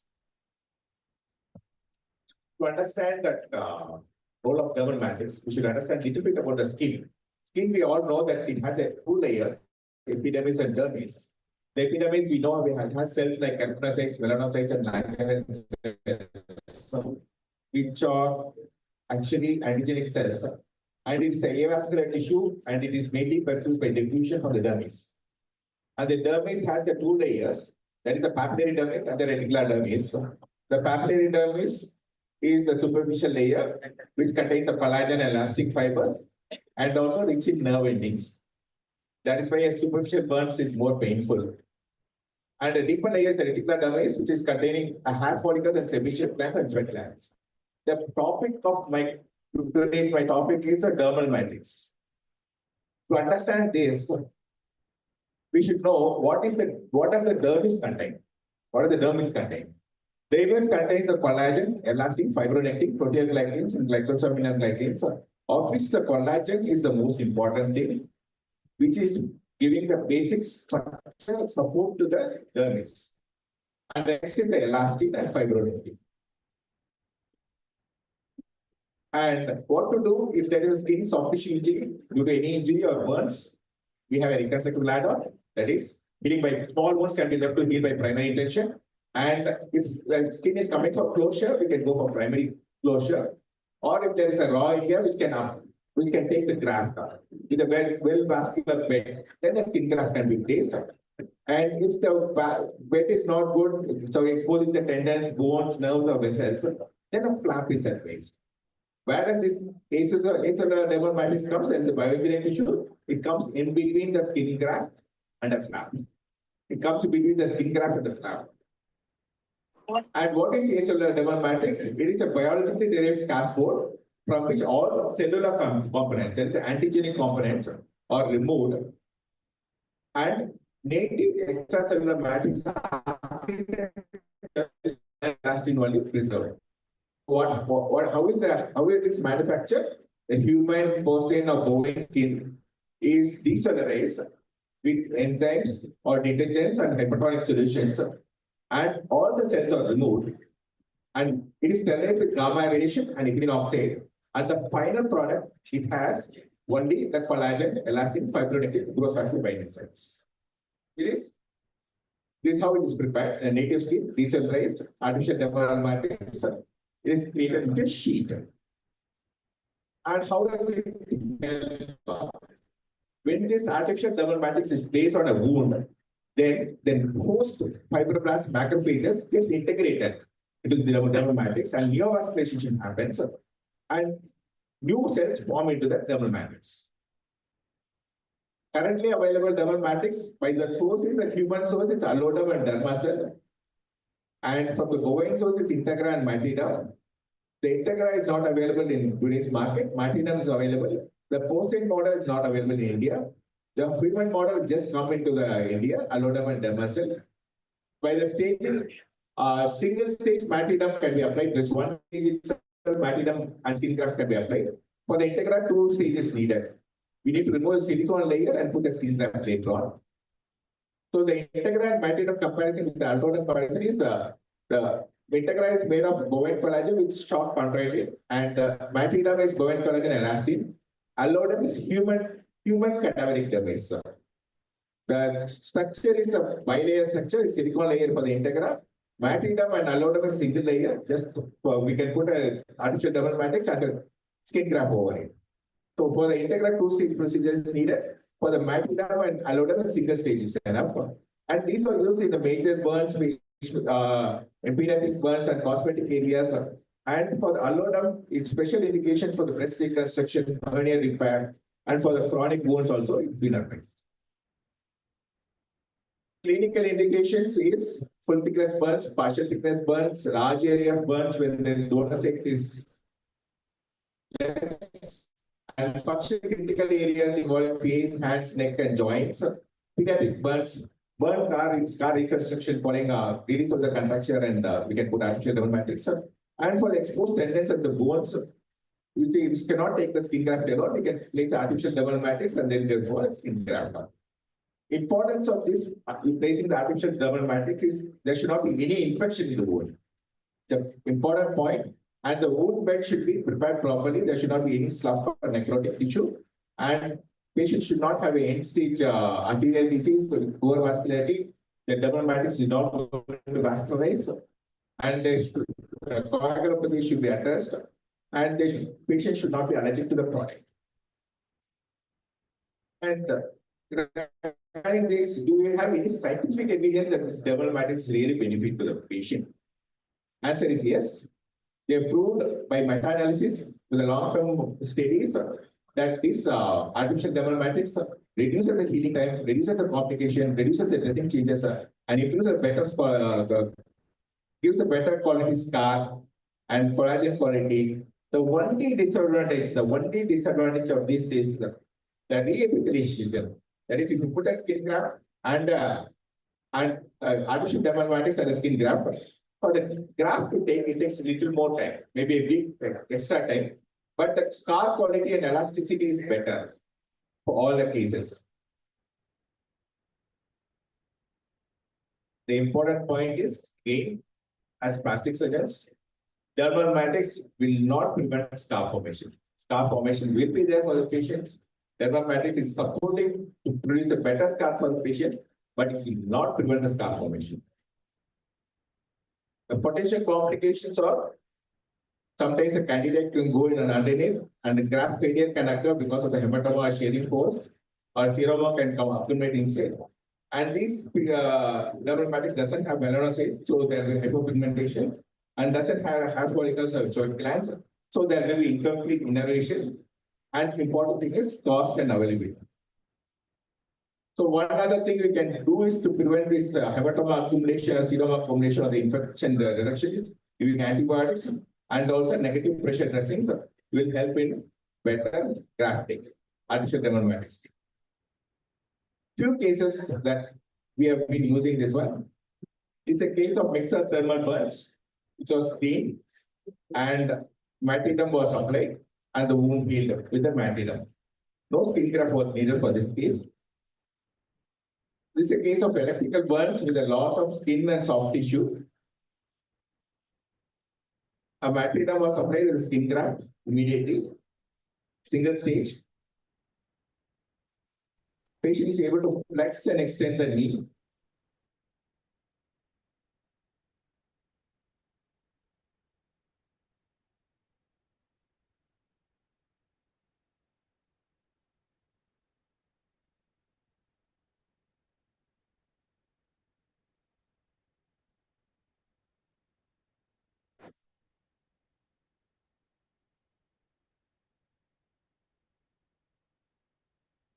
This is a drain cleaning chemical accidentally splashed on his face, creating a mixed chemical burns. And it was clean and a double matrix was applied and healed well. And in trauma, this is a case of injury to the first and second toe with nail and nail bed loss with the bone exposed. The problem is to preserve the toes without shortening. Double matrix was placed 1 mm and a skin graft was applied over it. After 6 months, toe length is maintained without shortening. This is a workplace injury with a pulp loss. The ideal for plastic surgeon we can think of is cross finger flap. But this case, we are attacked with the 3 mm matida. And we took a pharma skin graft and applied to the finger. And it's after full recovery. This is a case of pulp loss of the ring finger and mid finger. For the ring finger, we take with Tina flap. For the mid finger pulp loss, we did a matida. One level matida is folded into 3 layers and applied. And during flap division, the matida is fully integrated and a skin graft after 3 months. This is a case of facial burns, deep abrasive injury. Initially cleaned and 1 mm artificial double matrix was applied, and after 3 weeks. This is a case of toe injury with terminal phalanx skin necrosis. We debrided. The part of the skin was advanced with a V-way flap, and rest of the skin was covered with artificial double matrix and also skin graft and integrated. This is a case of crush injury in finger exposing to the bones and tendons. A matida and skin graft was applied, and after 2 weeks, it's integrated. This is a key reference. The take-home message is the artificial terminal matrix can be placed only in a clean, non-infective wound with a good wound bed, and it is a substitute only. It is not a replacement for any other procedures. Thank you. Thank you, sir, for enlightening us your knowledge. I request Dr. Ramakrishnan sir to felicitate Dr. Ramesh sir.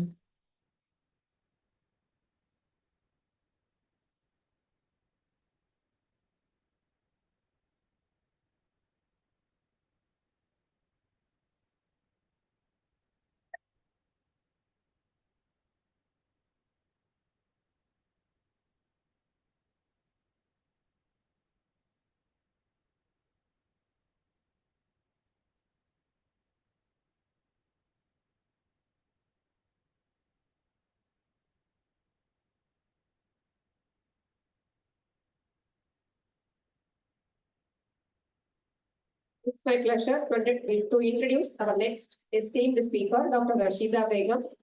She is a senior assistant professor in the Department of Plastic Surgery at Rajiv Gandhi Government General Hospital, Chennai, with over 15 years of dedicated service in plastic and reconstructive surgery. A gold medalist and best outgoing student in MCH plastic surgery from Madras Medical College, she has developed extensive expertise in aesthetic surgery, reconstructive microsurgery, burns management, and gynecological aesthetic procedures. She has authored more than 70 peer-reviewed publications and is a sought-after faculty member at numerous state and national scientific conferences. Her outstanding contributions to patient care have been recognized with multiple Best Doctor Awards, and she has received special honors from Government of Tamil Nadu for her exceptional work in complex reconstructive procedures, including successful hand replantation and burn reconstruction. Please join me in welcoming Dr. Rashida Begum to her talk.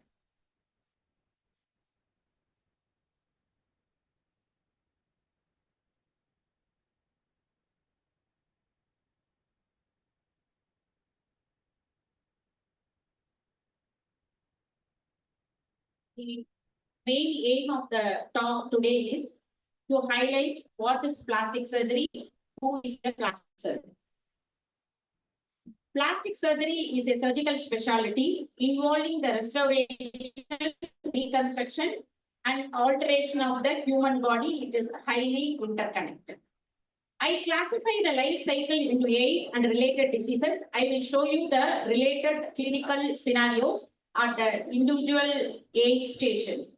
It starts from first cry to the final wounds. The first cry It includes only congenital anomalies. I will start with the scan purposefully. This is a case of alopecia cutis congenita, that is the congenital absence of scalp.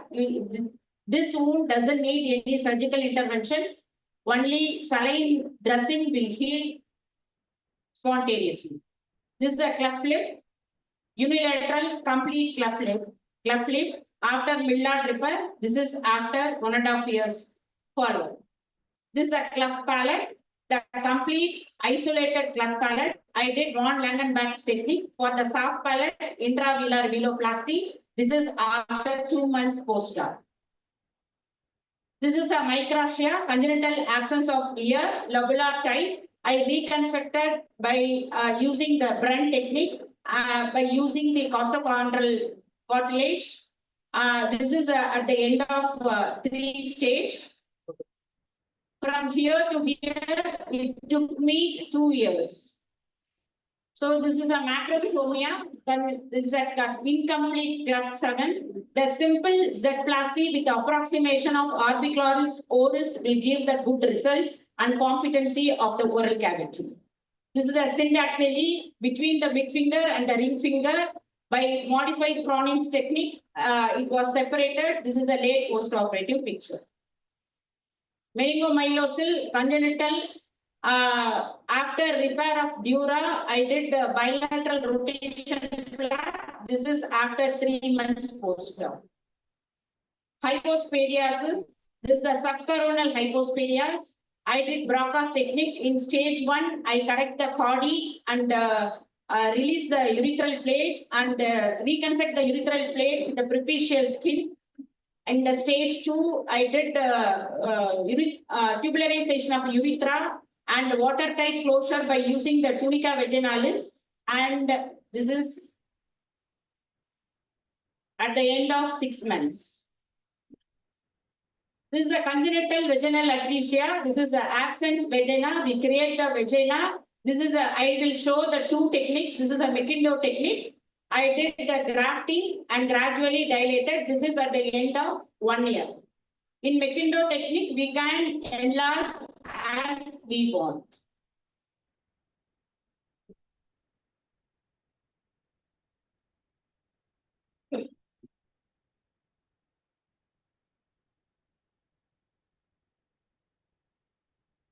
I want to show the next technique, that is labia minora flap technique. You see the pedicle. This is the perforator from the internal pudendal artery. I raise the labia minora flap and create the vaginal cavity. This is at the end of 2 months.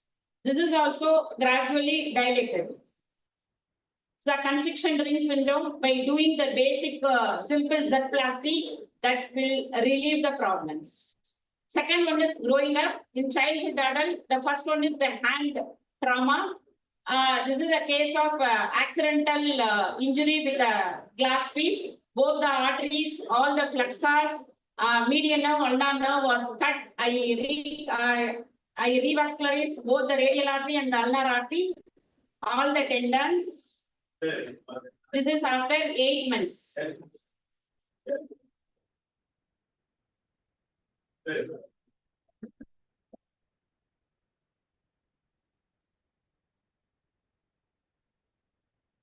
This is the case of RTA, humerus fracture with the radial nerve injury. I repaired the radial nerve primarily with the internal splinting.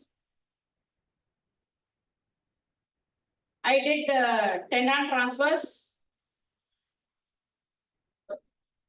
Intraoperatively, I checked the tenodesis effect. This is after 8 months.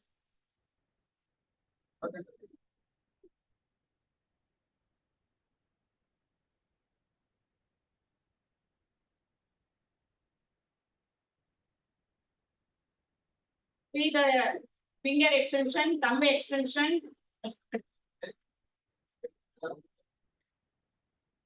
Next one is brachial plexus. The absent elbow function. I did the ICN to MCN transfer. This is 8 months post-op.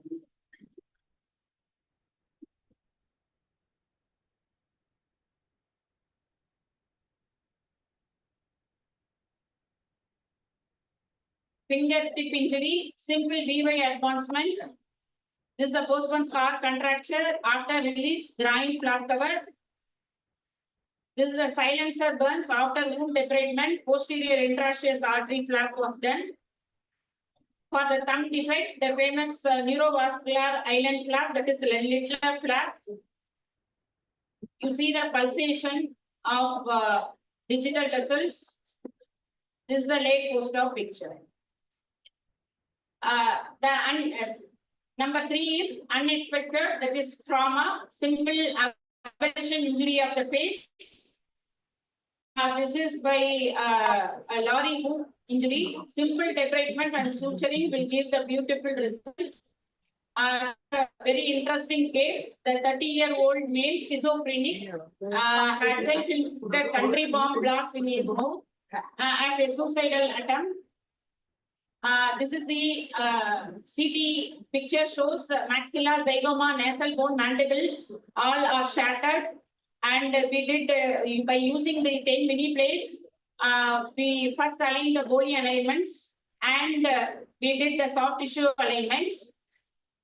This is the post-op X-ray and CT. The aftercare is more important as planning and surgery. This is the pre-injury, this is the post-injury. It was a very challenging journey, but every time I see the innocent smile in his face, I get the utmost happiness and satisfaction. The problem I faced in this case is the fear of COVID. I did in 2020 in peak of COVID. There is no attender, 8 hours of surgery with the PPE kit, the N95 mask with the face shield, and the feeding problem also. No one is there to feed the patient and with the psychiatric illness. So I appoint one worker to the patient and I will bring all the liquid diet from my home because there is no Swiggy, Zomato and hotels are there. This is a human bite, nose reconstruction by paramedian forehead flap. This is the 4th one is the reborn from fire. It starts from collagen to the flap cover. The collagen is the varaprasadam in case of children in pediatric burns. It is especially very much useful in superficial for second degree and first degree burns. This is a postbone raw area after debridement grafting. And this is the electrical burn scan after debridement transposition flap. This is the after 8 months. This is the silencer burns at the tendo-Achilles region. I did debridement and propeller based posterior tibial artery flap. This is after 3 months post-op. The electrical burns in the tendo-Achilles region with the tendo-Achilles loss. I did the AAT flap for the tendo-Achilles region. This is 1 year after repair. Those who are working in the burns ward will get a place in heaven. This was written in the burns ward. I think I will get a suit room in heaven. I worked in 8 years in KMC burns ward. Fighting disease, the encore reconstruction, simple BCC forehead after excision. I did bilateral forehead advancement flap. The BCC, the nasolabial fold after excision, I did mustard cheek rotation flap. CA lip, I did the after wide local excision, I did the Karapansi flap. In the Karapansi flap, we should maintain all the nerves and blood supply of the lip. This is the late post-operative picture. CA sheet, after wide local excision, I did free radial forearm flap. You see the radial artery pulsation in the flap. This is a scalp tumor after wide local excision. I did the rotation flap. This is a CA larynx with a pharyngeal defect. I did the PMMC flap for the pharyngeal reconstruction. This is after 3 months of endoscopy, the well settled flap seen in the pharynx. There is no leak. This is the CA larynx with the soft tissue loss in the neck. I did the DP flap. This is after 6 months post-op, after division. This is the CA breast. I did excision and pedicle LD. Soft tissue sarcoma anterior abdominal wall. After extensive excision, reconstruction with the meshwork and pedicle DLT. This is the late post-operative picture. Soft tissue sarcoma of the upper third leg. I dissected the entire descending branch of lateral circumflex femoral. I did a reverse ALT. After insert, the flap will become congested. So I did the supercharging of the vein with the great saphenous vein, and then the flap settled well. Next, the sixth station is the miracle, that is microsurgery. Thumb revascularization. This is the assault case. I did the replantation of the thumb. This is the late post-op picture after 3 months. This is a near total amputation of the hand. I did replantation. She is having both left hand and right hand injury. This female was assaulted by her own son. Whatever the worst story is, Vietnam and Otumo. So left hand complete replantation, all the flexors and extensors, 2 arteries and 3 nerves are repaired, and right side also I repaired. This is the post restoration. This was published in paper. This is a very important case, that is cross hand replantation. This is a Bihari patient fell down from the train.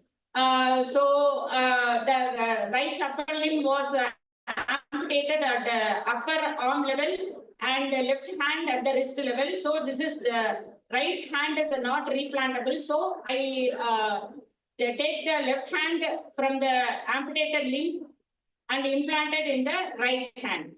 So this showing the bench dissection. So this was the schematic representation. I did the bony alignment, flexor tendons, extensor tendon repair, 2 arteries, 3 nerves, and cephalic and basilic vein, one dorsal vein. So this was the immediate post-op picture. This is a late post-op video after 3 months.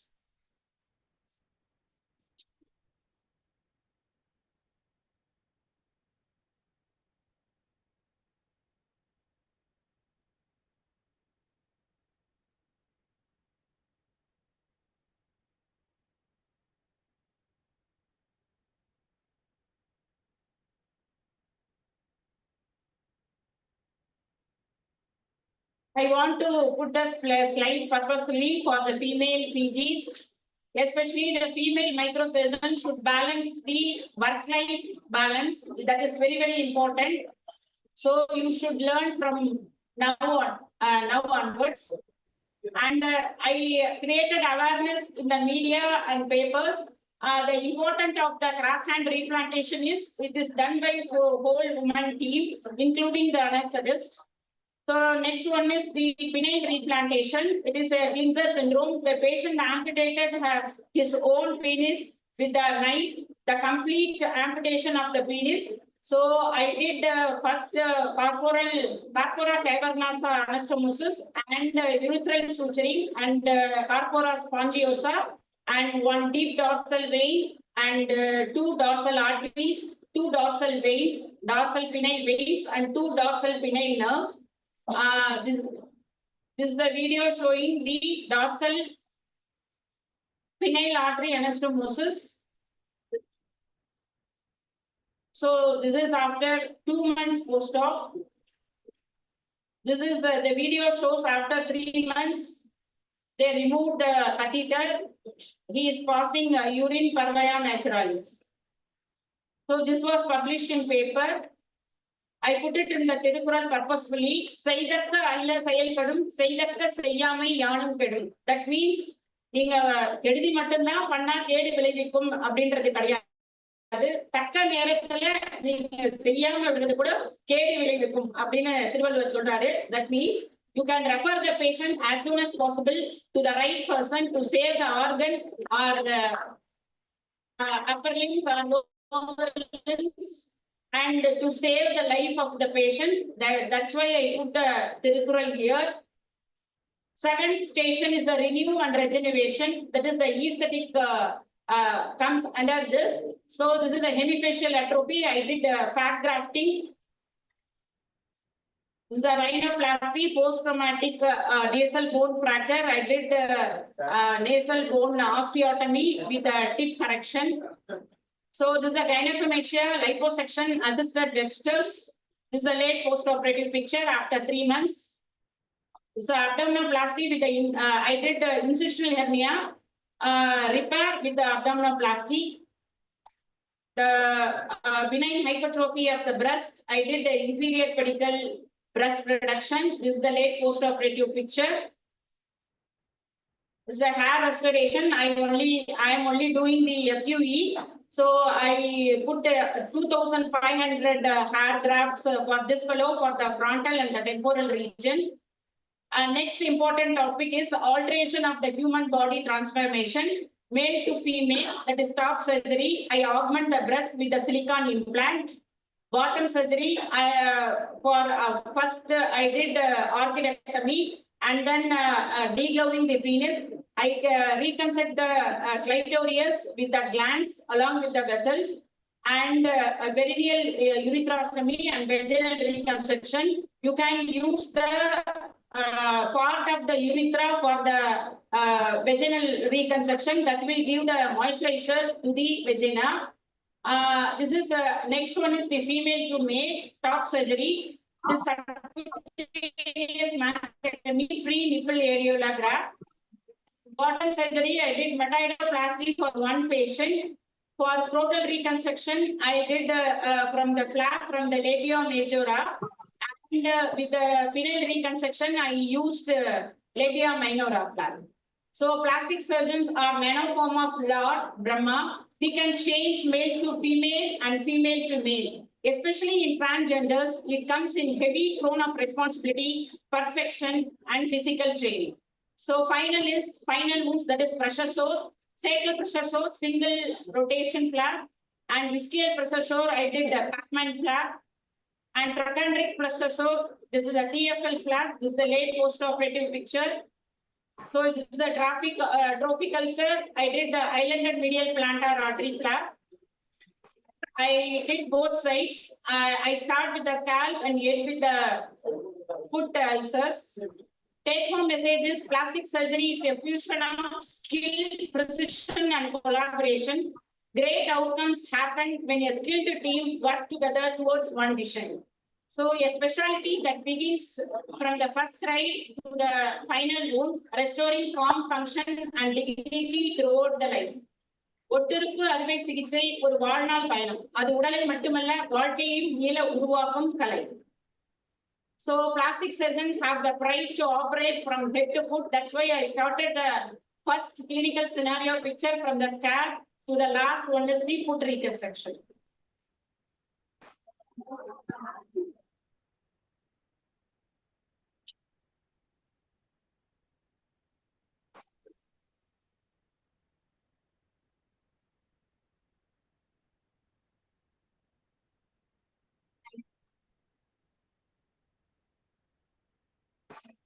Thank you, Rashida ma'am, for your wonderful and dynamic talk. As we come, I request Dr. Ganapati sir to felicitate Dr. Rashida ma'am.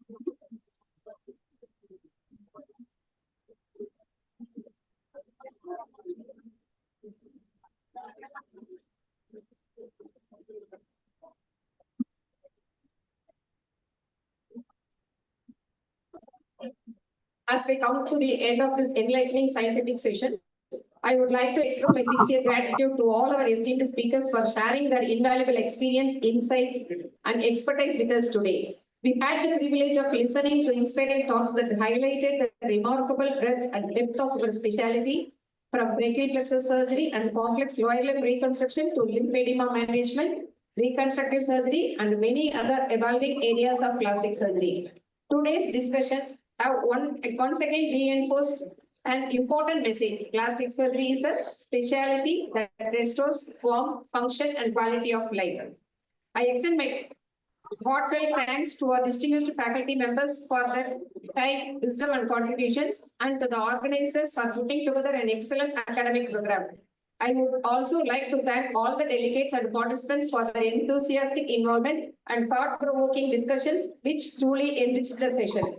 On behalf of the organizing committee and Pollachi IMA, thank you all for being part of this memorable academic event.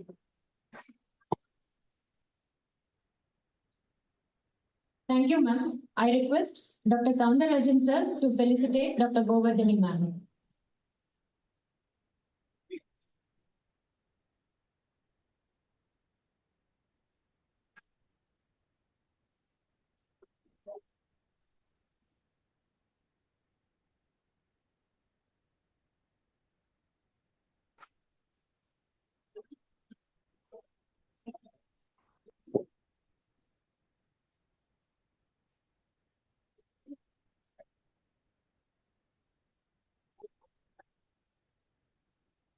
Thank you, sir. Now we have orthopedic surgeons and anesthesiologists from Udumalpet to felicitate Professor Rajasabhavati sir and Dr. Sridhar sir.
Now we have our validatory session. Now I request our branch leaders to escort the dignitaries to the dais. Okay.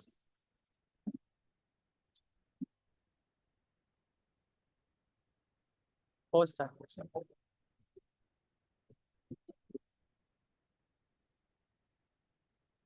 I request our state president, Dr. Sridhar sir, to come to the dais. Dr. Devi Mohan sir, our state secretary, to come to the dais. And our president-elect, Dr. Ravi Kumar sir, to come to the dais. Our president-elect, Dr. NRT Tyagarajan sir, to come to the dais. Our National AMS Secretary, Dr. Sairam sir, to come to the dais.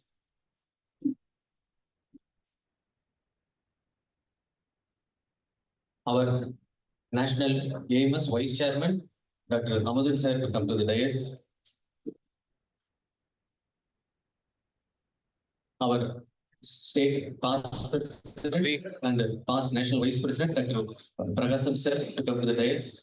Our immediate past President, Dr. Segatu sir, to come to the dais. Our AMS Chairman, Dr. Nirmal sir, to come to the dais.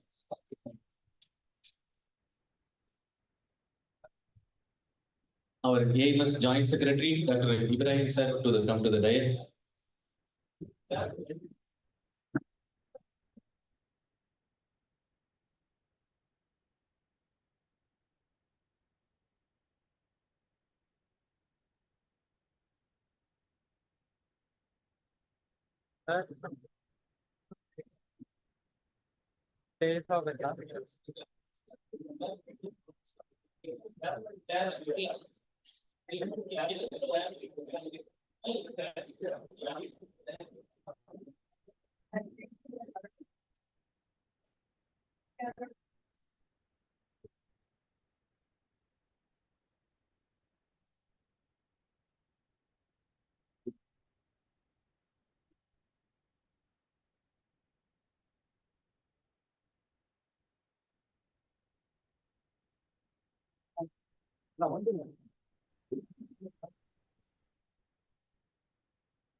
Our branch president is just on the way, sir.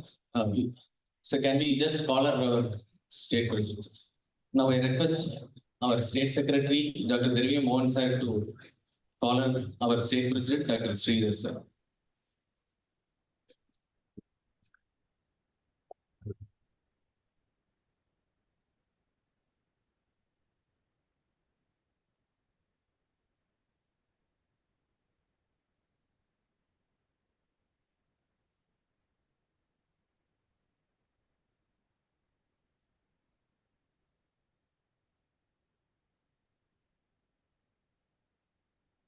Vikram sir is coming, sir. Yes. Yes. Now I request our state finance secretary to give IMA prayer and Fishian prayer.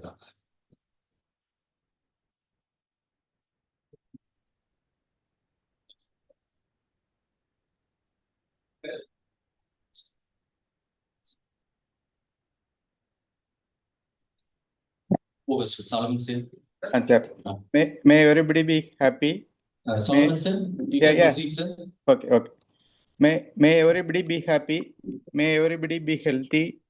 May everybody be free from pain. State President, Vice President, to come to the desk. Thanks.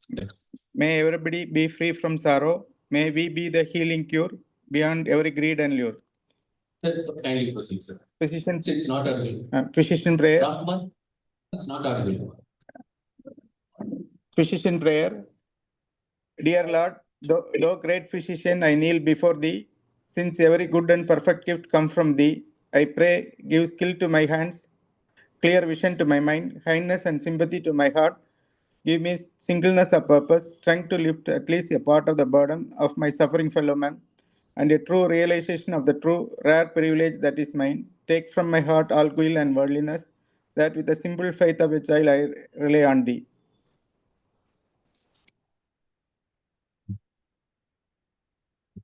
Thank you, sir. Now, flag salutation by our President-elect, Dr. Ravi Kumar, sir.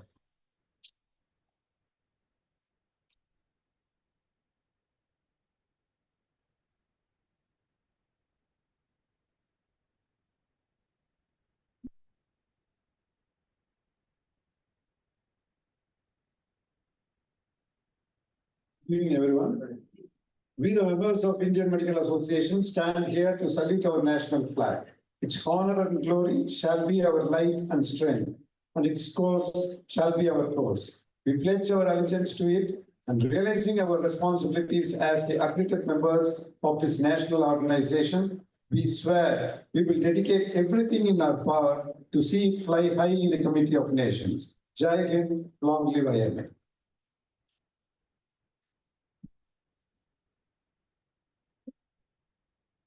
Thank you, sir. Now I request our state AMS chairman, Dr. Nirmal sir, to give his welcome address.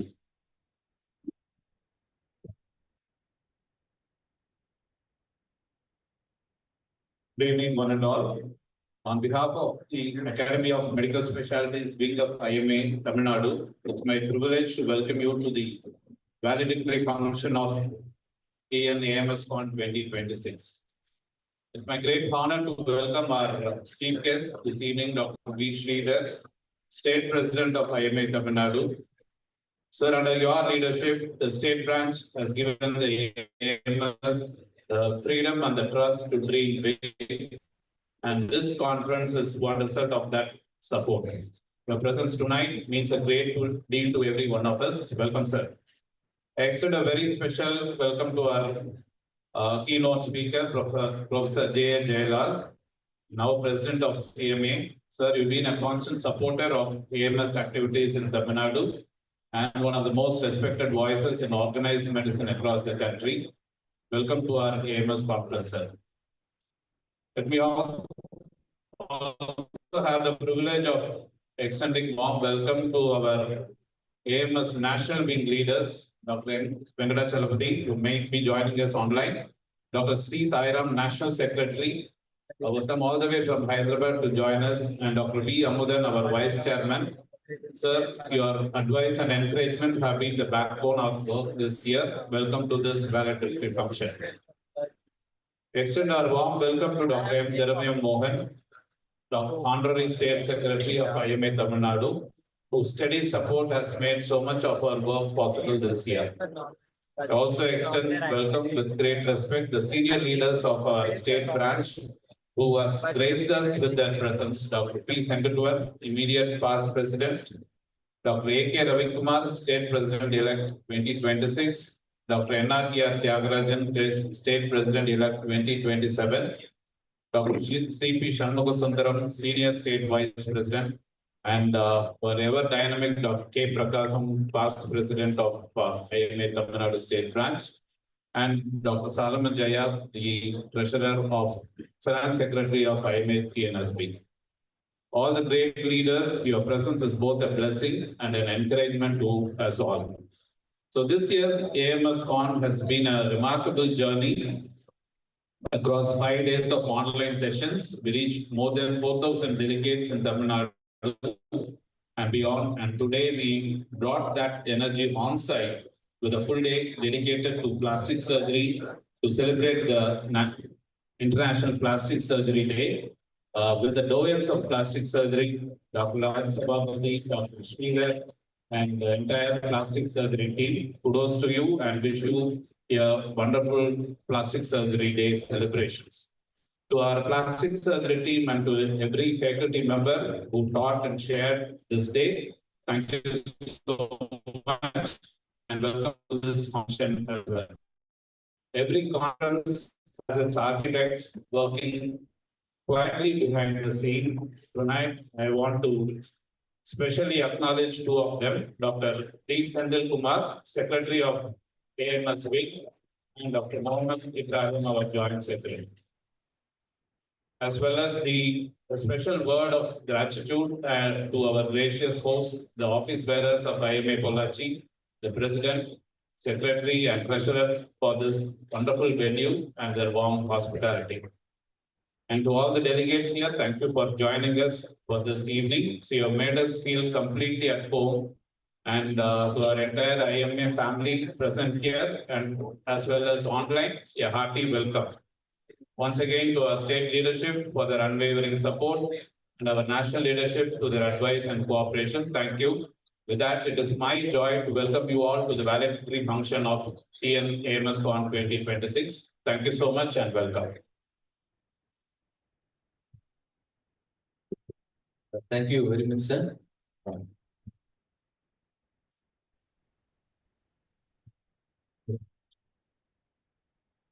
Now, a very short AMS Secretary report for the second quarter. Yeah, Ramkumar, it's not opening. Ramkumar.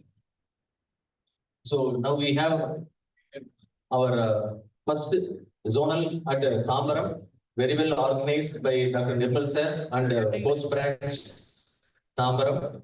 We had wonderful sessions and very good attendance, and we had a parallel workshop running And next we had our two CMEs, which also had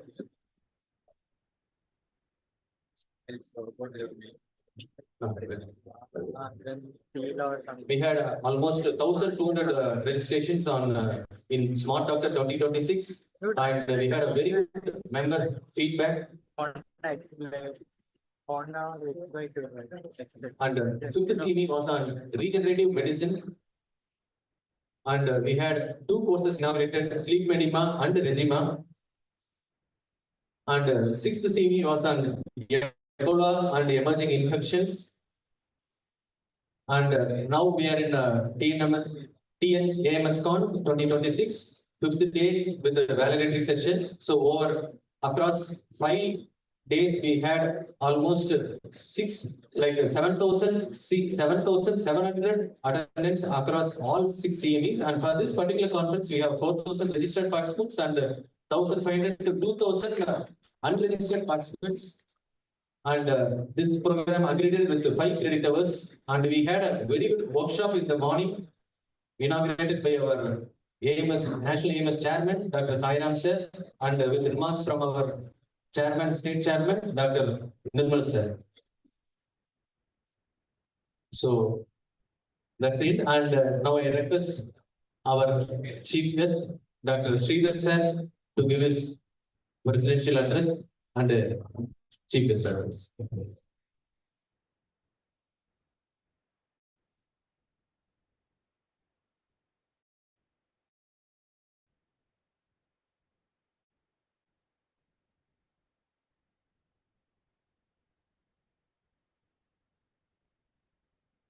அனைவருக்கும் மாலை வணக்கம். கடைசி வரைக்கும் சேர் இருந்திருக்கு, எல்லாருக்கும் பசி எடுத்து சாப்பிட போயிட்டாங்கன்னு நினைக்கிறேன். Anyway, that is understandable because I'm told the evening session was a very long session. People should be very tired. மதிப்புக்கும் மரியாதைக்கும் உரிய தலைவர் தேர்வு டாக்டர் ரவிக்குமார் அவர்களே, தலைவர் தேர்வு டாக்டர் என்ஆர்ஆர் தியாகராஜன் அவர்களே, செயலாளர் மதிப்பூர் செயலாளர் டாக்டர் திரவிய மோகன் அவர்களே, ஆன்லைனில் இருக்கக்கூடிய செயலாளர் பொருளாளர் டாக்டர் சாலமஜய் அவர்களே. அவர் சொல்லலைன்னா காசு கட்ட தரமாட்டாரு. அதனால you have to mention he's online, but he's there. You have to greet him. AMS chairman doctor நெல்பர் ஃப்ரெண்டிக் அவர்களே, செக்ரட்டரி ஐயாசாமி செந்தில்குமார் அவர்களே, அவருக்கு உறுதுணையாக இருக்கக்கூடிய டாக்டர் முகமது இப்ராஹிம் அவர்களே, மண்டல தலைவர் மறைச்சு பார்க்கிறாரு, பேர் சொல்றாரா இல்லையா பார்த்துட்டு, மண்டல தலைவர் senior vice president doctor CP Shanmuga Sundar அவர்களே, பொள்ளாச்சி முழுக்க சுற்றி பார்த்துட்டு வந்திருக்காரு, அவருக்கு நம்முடைய பாராட்டுகள்.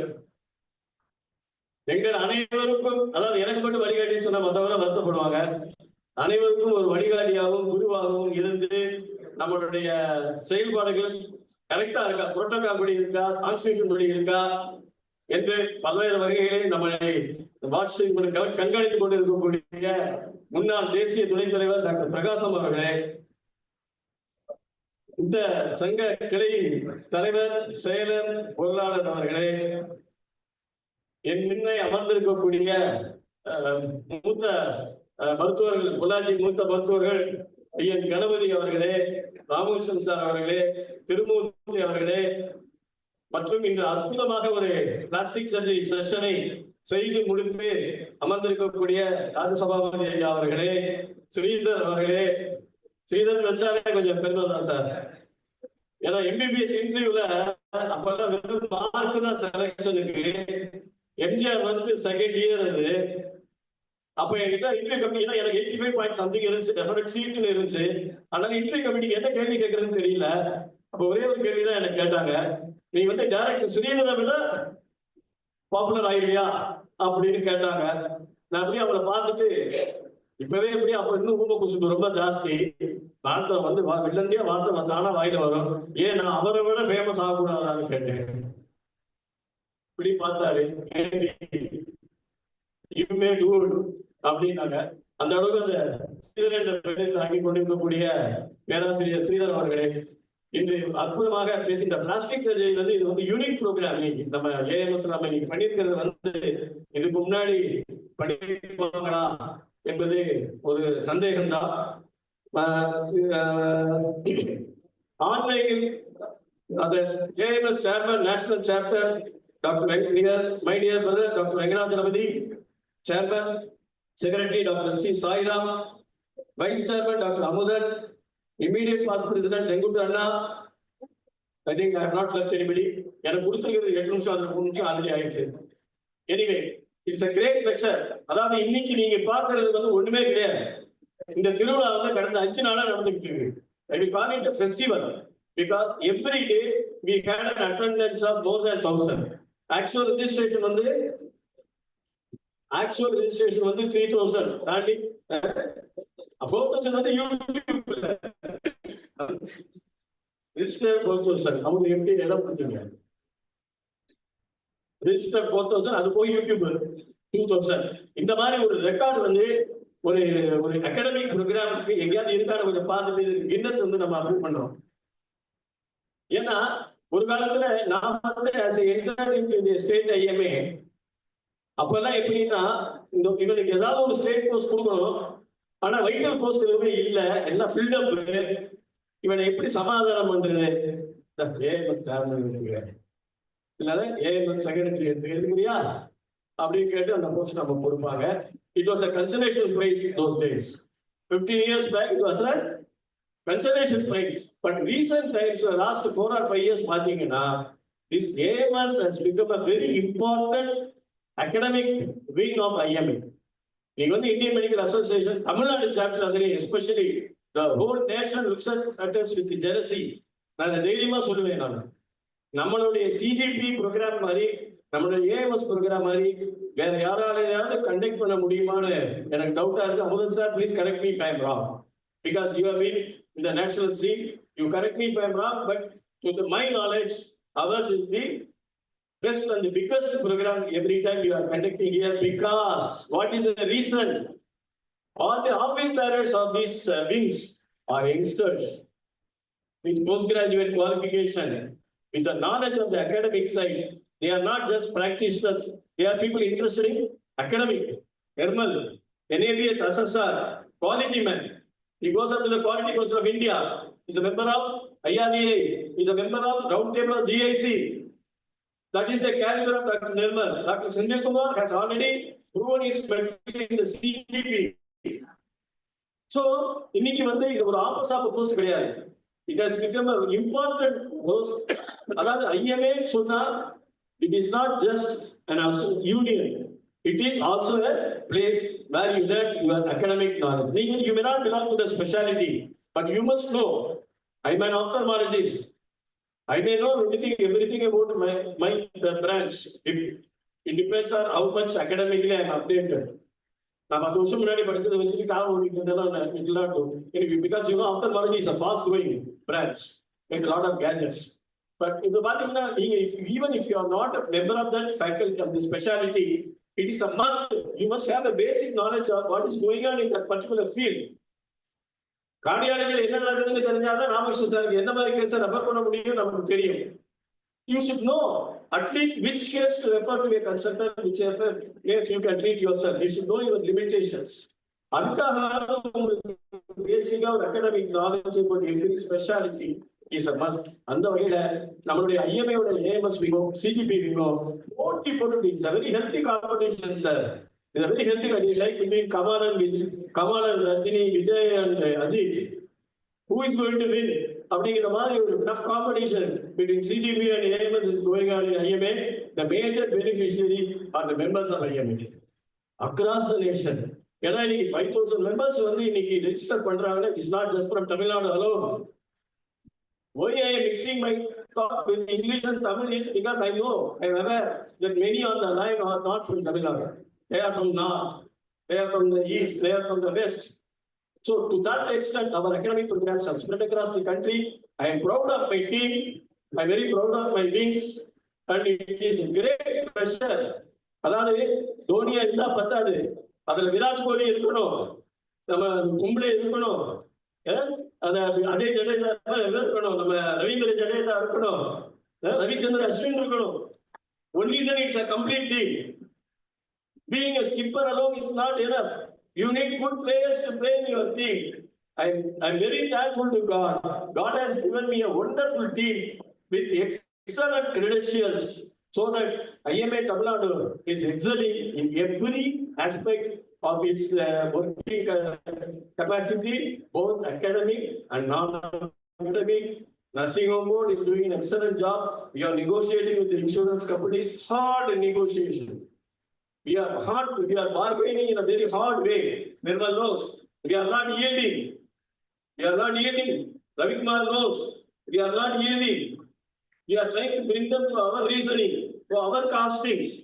So every friend, Indian Medical Association, Tamil Nadu, is showing the way to the rest of the country. With these few words, my hearty congratulations to IMA AMS team, led by Nirmal Frederick, Muhammad Ibrahim, and Sandil Kumar, and the rest of the team, and nicely guided by Dr. Amudan sir. And my thanks, gratitude to IMA Pollachi. You have stood the strain all the 5 days. You have done a great job. You will definitely be recognized by the state office at the right time. Thank you.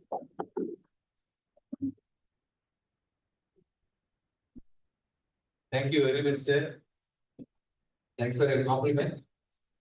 And now I request our immediate past president, Dr. Segituan sir, to offer his felicitations. Welcome you.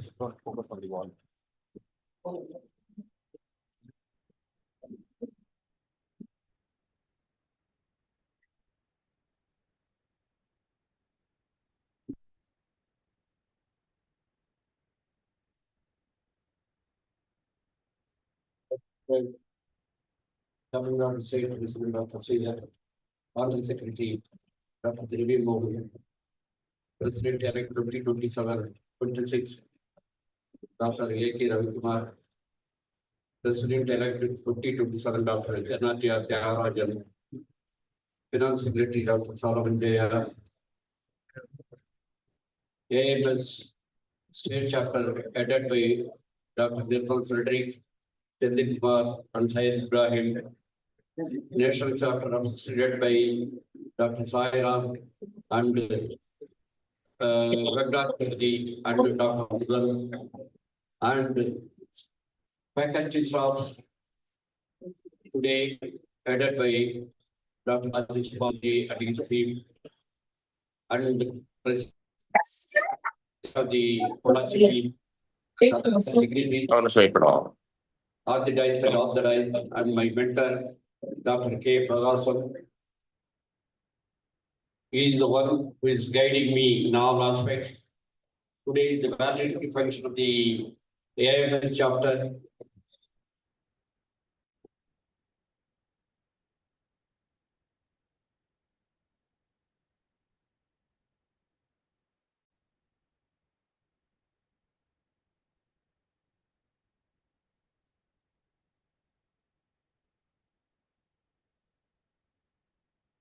As we reach the conclusion of our annual conference and continuing medical education program of the Academy of Medical Specialties, it is my privilege to offer valedictory address.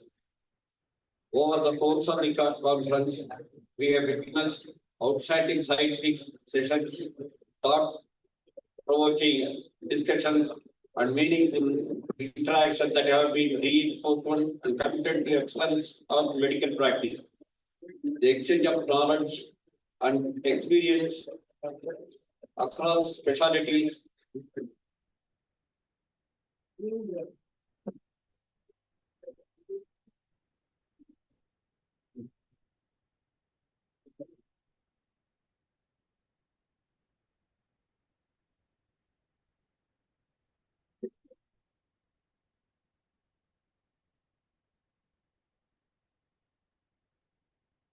the exchange of knowledge and experience across specialties really reflects the true spirit of the Academy of Medical Specialties. I extend my sincere appreciation to our commitment, eminent faculty and guest speakers for generously sharing their expertise. My heartfelt thanks also to go to the organizing committee headed by the Dr. Nirmal Frederick, Dr. Sandil Kumar, and Ibrahim. and Pollachi team. My heartful thanks also go to the organizing committee and the faculty team who have contributed their knowledge to the society.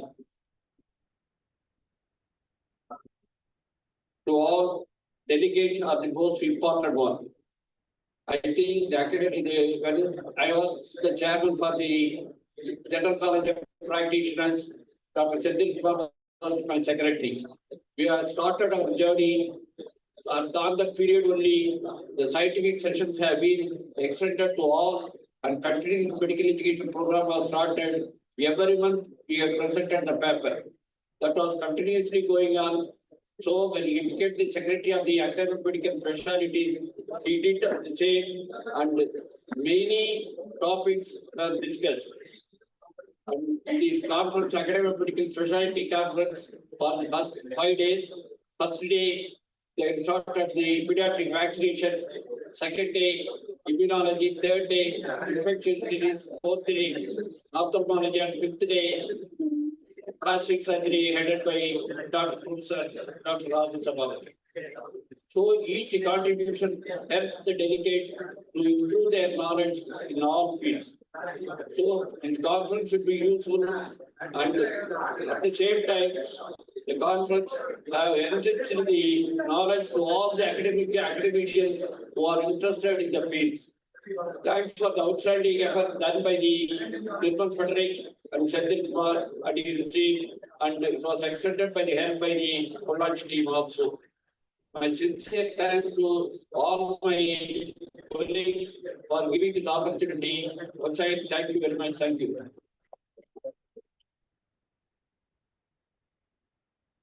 Thank you very much, sir. We remember those golden days where we both were in the same wing, CGP. Thank you, sir. Now I request our President-elect, Dr. Ravi Kumar, sir, to give his felicitations.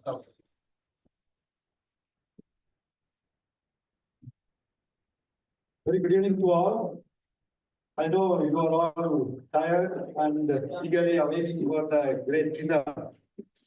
So I'll keep myself very short.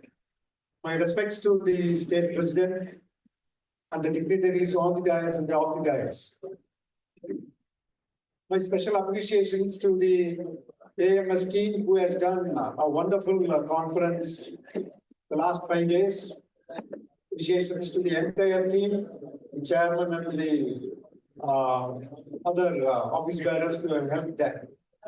My special appreciations to the Pollachi IMA for organizing a wonderful event here. And I just wanted to tell only 2 things. One is Indian Medical Association is the political front of all the healthcare professionals. We have various associations, specialty associations. I am a surgeon. I am member of the ASI. I am a diabetic foot care surgeon. I am member of the Diabetic Foot Care Society. And we have plastic surgeon. We had a very wonderful session today on the eve of the Plastic Surgery Day. So these are all academic wings. They give the knowledge to the professionals. But Indian Medical Association is the umbrella body of all the healthcare professionals. In that scenario, why I said it is a political body is you may have all the experts and you may be doing wonders.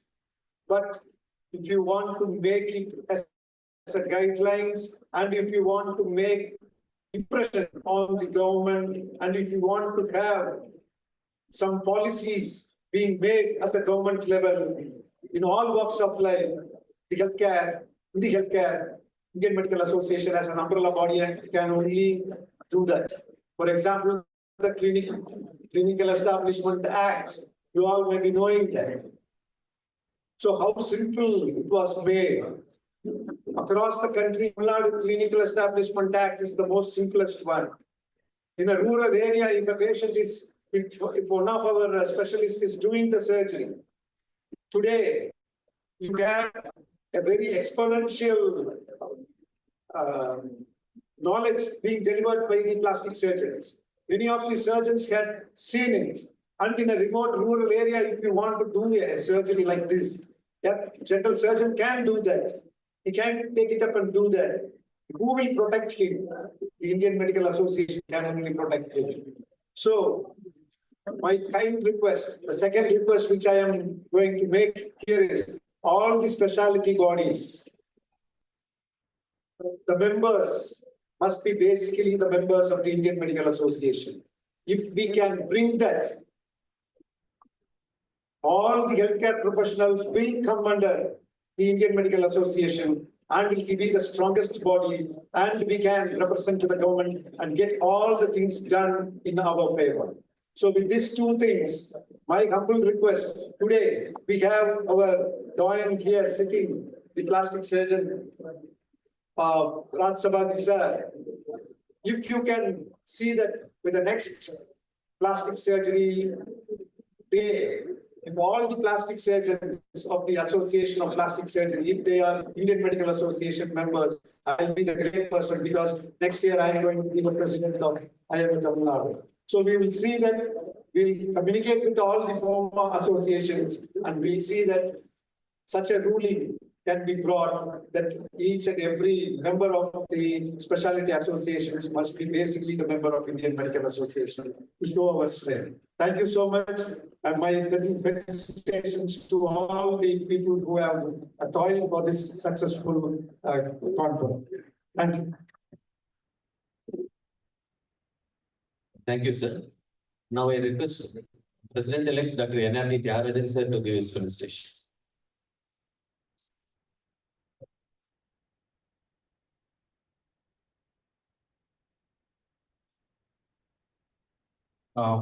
Thanks, Dr. Sen.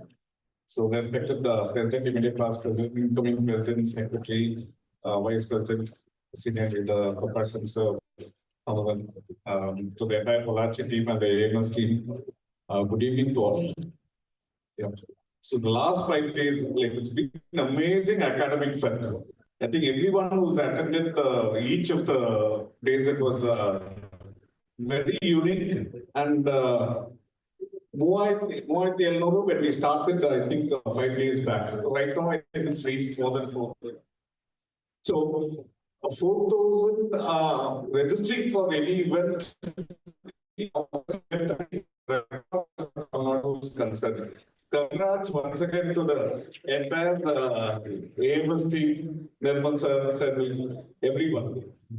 Each of them has spent so much. Anjanal ஒரு பொது காரியத்துக்கு வந்து செலவழிக்கிறதுன்றது takes so much of efforts, like all of us being doctors, ஒரு நாள் இன்னைக்கு வந்துட்டு போனதுக்கே நம்ம எவ்வளவு கஷ்டப்பட்டிருப்போம்.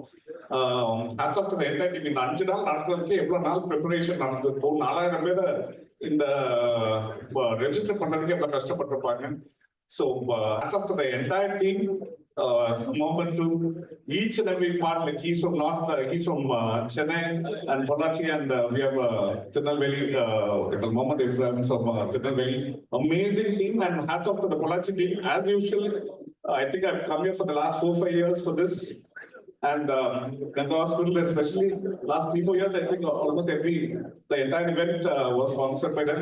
And more than the sponsorship, the topics taken at the presentation, all of them so much in depth and very insightful. Thanks to the entire team for this amazing academic fest once again. And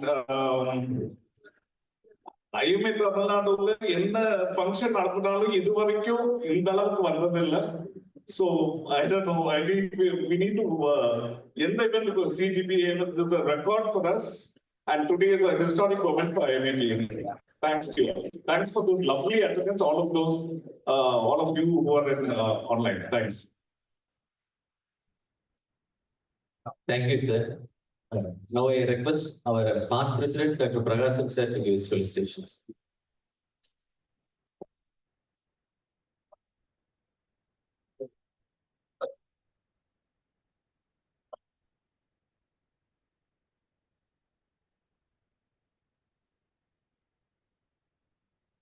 Respected President Dr. Sridhar, Secretary Ravi Mohan, Treasurer online, Saram,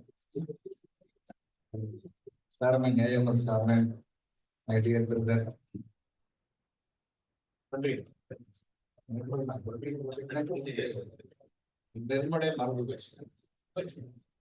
Secretary Dr. Sandil, Elect Ravi Kumar, Rajan, immediate boss Dr. Sandil, and Ibrahim, all the organizing of Polachi and Dr. Ganapati. Ganapati was only na work home there. And the sir and Rajasabadi, my dear colleagues. My observation, see, when I was the president, this building was open. Then, subsequently, LP has inaugurated this building. And I am so happy that AMS offline itself is 1,000 dollars. Online is also, we are getting benefited. Those days, I remember when AMS was started, Dr. Amscon was the secretary at the time. He only enrolled members for AMS. And the people have a doubt what is CGP and what is AMS. Even a national president, I forgot his name, he want to merge CGP and AMS. He is a very intelligent guy. He was no more. And unfortunately, he is not understood. CGP is for MBBS doctors and AMS is for postgraduates. And for the past, I have come to Pollachi only to see Dr. Ganapati and my friends. Because those days I saw only members above 60 are only sitting in Pollachi again. But I am so happy that the younger generation have taken over. Sendil is doing wonderful work. Even when he was the CGP secretary, he organized very well the CGP programs. And I want to give small suggestions. The valedictory function should be conducted in between the meeting. There are two meetings. You have an inauguration and valedictory. Inauguration is only to introduce the members and to satisfy the guests which you have invited. Valedictory is the function to appreciate the services of the persons who have given a lecture. Unfortunately, when the valedictory function of any organization was held, the crowd will be very less.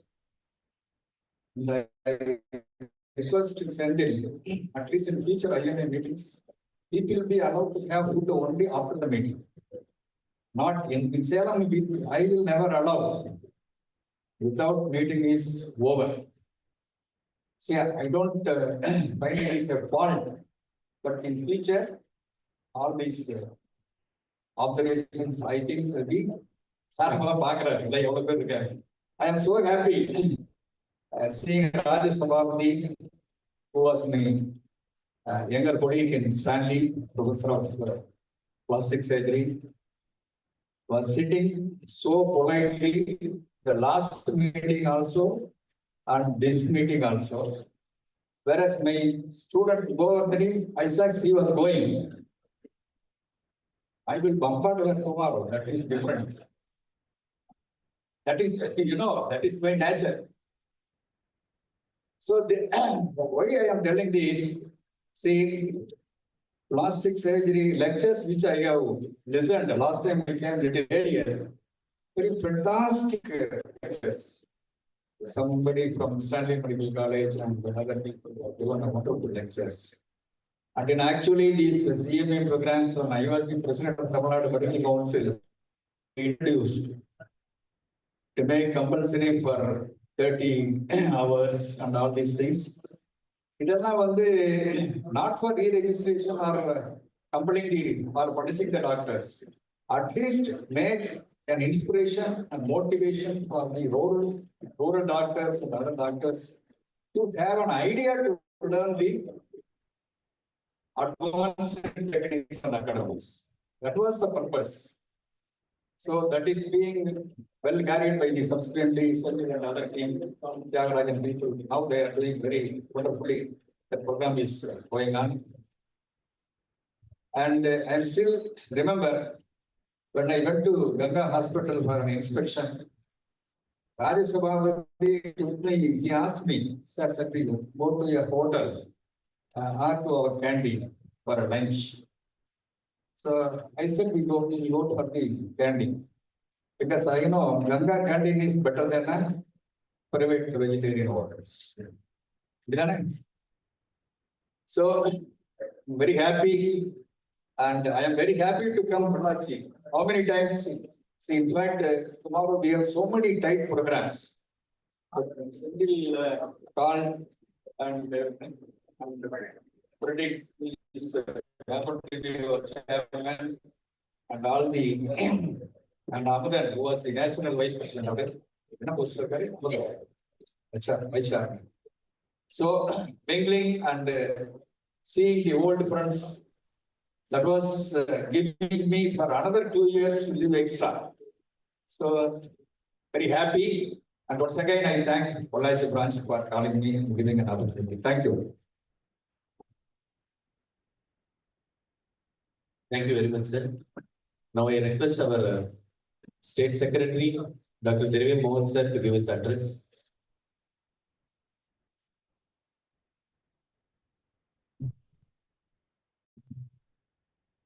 Respected President, immediate past President, Dr. Sengatun sir, President-elect Dr. Ravikmar sir, Tyagarajan sir, Vice President Dr. Kanno Sundara sir, the National AMS members, Dr. Amudan sir, Sriram sir, and the main team AMS Tamil Nadu, headed by the chairman Dr. Nirmal Frederick sir, Chandil Kumar, the main man behind the successful of this AMS conference, and Mohammed Ibrahim sir. And I would like to congratulate the team of IMA of Pollachi for organizing this wonderful meeting. I'm always very happy when I come to Pollachi because we have an excellent coordinator team, because everybody is ready to help you. The IMA Pollachi team is ready to help whatever program that happens here. It is my privilege to be you the successful conclusion of the Tamil Nadu AMS 2025. As Honorary Secretary of the IMA Tamil Nadu branch, we assure you of the continued support of the state branch for all the academic initiative of AMS. I think our priority should be to take quality academic programs beyond the major cities. That is very important to every district and every IMA branch and every member across Tamil Nadu. The strength of IMA lies not merely in our numbers, but in our knowledge, unity, and commitment to the profession. I feel IMA is a vital role in strengthening the academic foundation of the IMA by bringing specialty from discipline together. That is what we have been seeing for the past 5 days. First day we have a pediatric forum, then all ophthalmology was there. Then we have a specialized super specialty plastic surgery, plastic surgery is there. So it is very important that we bring all specialists from different disciplines together, promote interdisciplinary learning and exchange of expertise. That is very, very important. And encouraging academic excellence. And very important, I'm happy with the program because they are inspiring and mentoring the younger generation of doctors. Because today we see many young doctors that are coming to the forum and giving lectures of high quality lectures. I think we should all be proud for the young generation who are bringing in very good lectures. As we conclude the IMA Tamil Nadu Amscon, let us carry forward the knowledge, ideas, and professional connections gained here and put them into meaningful purpose. I wish AMS Tamil Nadu continued growth and many years of academic excellence. And once again, I thank you all for giving this opportunity, and also thank the senior doctors and the senior professors who are inspired, as Prakasham sir said, there is not much of crowd in this hall. I think seniors are here. I always feel whenever I go to any branch, always the senior members are there to with us throughout till the end of the program, where young doctors are not with us. So it is very important to bring in more young doctors. As Ravi Kumar sir said, that is very important because we request all the specialty people to become members of IMA.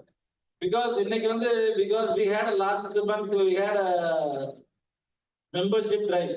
Around 1,800 members only joined. So at present, our membership stands around 46,000. But the medical council number that is going on is more than 2 lakhs. So we have around 1.5 lakh doctors who are not members of IMA. So it is very important to bring in more members to IMA, particularly the specialty people. As everybody was pointing it out, that this is a parent organization, it's a parent political organization. I think everybody should become members of IMA Tamil Nadu because every day we are fighting for some other reason. I think we are fighting out, but some point of other, when our period is over, we will be gaining something. So this is what happened for minimum wages act. People have been fighting forward for many years. But when Karthik Prabhu was the secretary, we were able to achieve it and along with the presidency of Sengudu sir. So it is a continuous process. So our leaders are trained in such a way, we are not for the results, we are ready to start the initiative and going on. And I should especially thank Prakasam sir because even in spite of being a senior leader, every day he talked to me saying that I have not done anything, so you have to carry on with the work. So you are very lazy, you'll be calling me and telling me. So it's very important that senior leaders like Prakasam sir, who always thinks of IMA, who motivates us. And I think it is very important. I kindly request all the IMA doctors, senior doctors here, and all the doctors here to bring in the children to this IMA forum. Then the grandchildren. That is very, very important. Once again, thank you all. Thank you. Particularly, especially thanks Senthil. I have been seeing Senthil as a leader for many years from CGP. He's a very polite person. He is always begin the scenes. I think he'll reach many more laurels in the coming years. I once again thank and wishing all them good luck in that job. Thank you, sir. Now, our professor Dr. Jailal sir is online. So he is in a convocation ceremony. Just a few seconds, please. Sir, kindly proceed, sir. Yes. I'm sorry, I'm held up in a convocation ceremony. I wish all the best for the program. I appreciate the efforts of Dr. Senthil. I'm sure that you will be able to do a great job. I feel unfortunate that I am not able to come in person and greet you all. I think this is one of the most important events which you are organizing. 5 days continuous program, more than 1,000 people participating in an online. It is a marvelous feat that you are achieving. I think this is one which even none of other states could achieve. Tamil Nadu state is organizing this wonderful initiative. I must appreciate the leaders involved, the state president and the secretary and all the senior leaders who are able to travel and support such kind of initiative is a good achievable one. Thanks a lot, Senthil, for your continuous effort. And I must say, Jairam and a lot of other people, Nirmal Frederick, and both of you are doing a wonderful initiative. Keep it up because I've always believed that one of the phase of Indian Medical Association is an academic phase. Though we are still in the social event and professional body, it is necessary and it is mandatory that Indian Medical Association is also showing its face in an academic area because we are the largest consumers for the knowledge and wisdom. And it is only the IMA can tell what kind of knowledge, what kind of way we should go, what kind of newer things we need to incorporate. So that way, IMA has a tremendous responsibility, tremendous role to play in the academic education. I'm extremely delighted. Our forefathers has created this Academy of Medical Specialties and through which a lot of good work are being taking place. So at this great juncture, my hearty congratulations for all the delegates, especially successfully the last few years. The plastic surgery team is joining with us in the final day, and that's a new art and the skill which has been transmitted to our own people.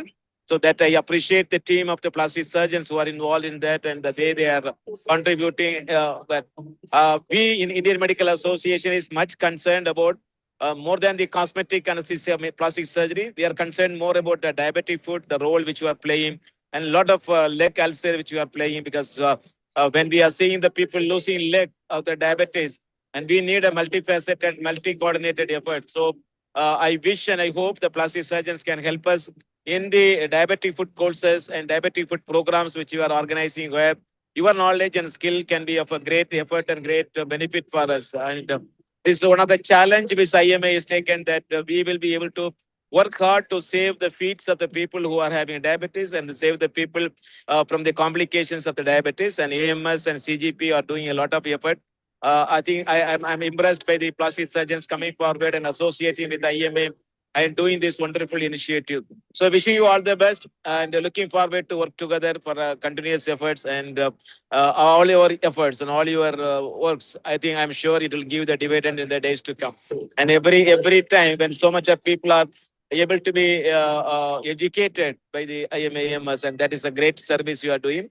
I wish all the best for your program, and I am sure this initiative by the IMA will be always give up greater efforts for that that. Thank you very much, Senthil, for inviting me, and I express my gratitude to all of you. Thank you very much. Thank you very much, sir.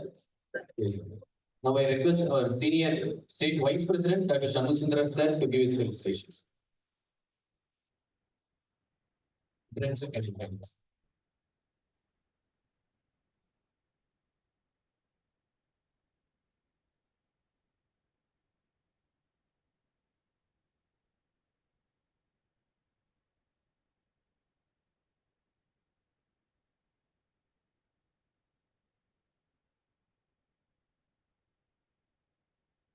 Good evening,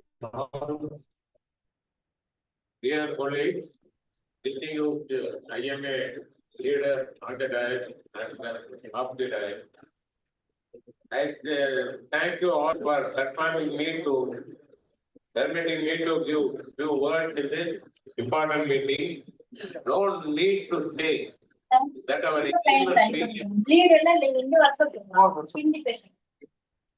AMS wing is doing extremely well in this year. They have done so many programs in different topics which were really very useful to the doctor. They have not done the program for the sake of conducting it, but analyzed the need of our and designed the program. Their online program was very successful. Many doctors benefited by this. This is a welcome move. AMS figure set the trend. Now members are asking, when is the next AMS program? We should give a big hand to Dr. Nirmal Frederick, Chairman, Tamil Nadu State Board AMS, Dr. Sendil Kumar, Secretary AMS. We should thank. And apart from that, I want to tell a word about Sendil Kumar. Whatever programs he takes, he's conducting it in a very well manner. When he was the CGP secretary, he was conducting the programs online. Those time also it was nearly 1,500 members are attending to. It's a great history. Only from he did it. When he was the chairman, then also he did. Now as the AMS secretary, he is doing tremendously well. He is giving his whole involvement and programming. Everything was very nice, and he is selecting the topics for the need of the hour, and he is doing it very well. Thank you, Dr. Sendil. And Dr. S. Venkatraman, Chairman AMS Headquarters, Dr. Sayaram, Secretary AMS Headquarters, our vibrant President Dr. Sridhar, IMA Tamil Nadu State Board, and Dr. Jeremy Mohan, the active. I never seen a person like that. He sleeps only 4 to 5 hours a day. But if whenever you see him, always running, active. I don't know what tonic he is taking. Sir, you tell the secret. The incoming team should take leave from this year and take the AMS wing to the higher level. Thank you all, and long live IMS. Thank you very much. Thank you. Thank you so much. Thank you, sir. Now I request our National IMA AMS Secretary, Dr. C. Sairam sir, to give his special address.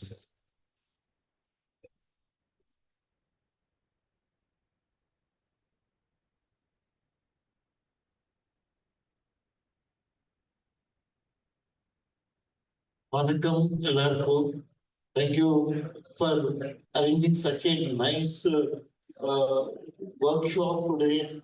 Workshop today was highlight of this whole day program because workshop will motivate the young doctors to be handheld and trained physically, and hand surgery workshop and microvascular workshop was very much exemplary for all the states to copy this type of programs all over India.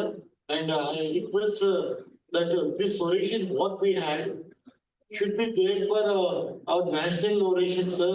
I request you to be our national orator.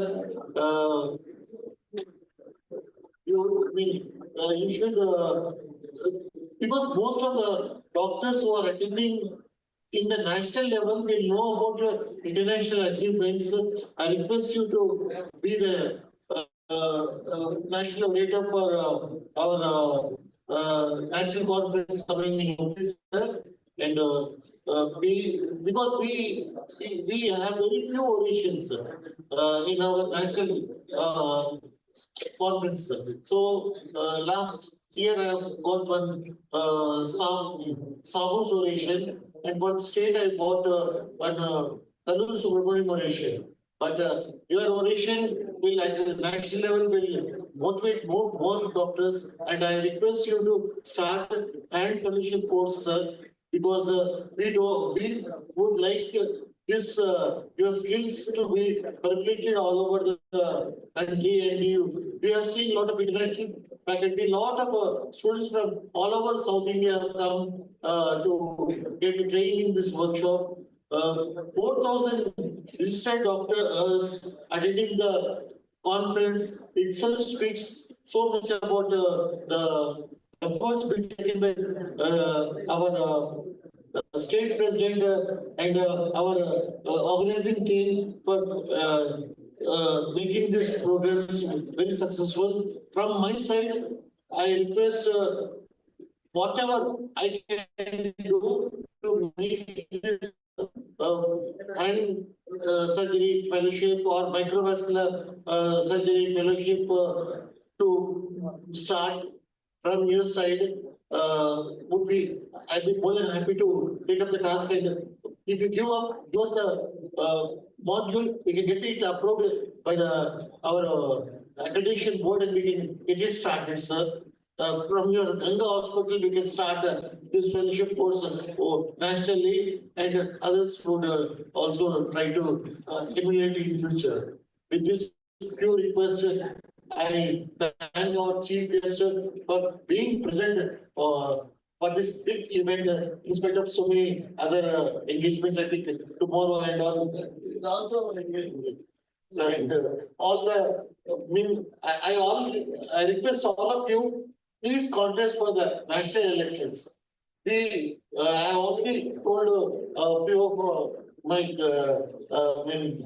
friends to contest in the national elections, because we require your enthusiasm and your work to come into national level, sir. Because now the last national elections have been announced. So we have only few days left to submit your nomination. I wish all of you best luck to get elected in the national forum and lead us all. Thank you. Thank you very much, sir. Now I request our National AMS Vice Chairman, Dr. Amadan sir, to give his felicitations.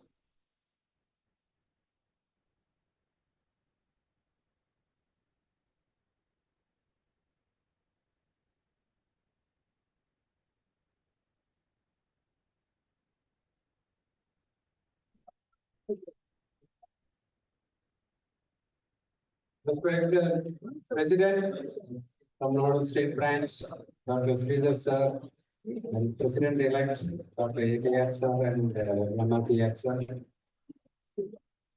Our national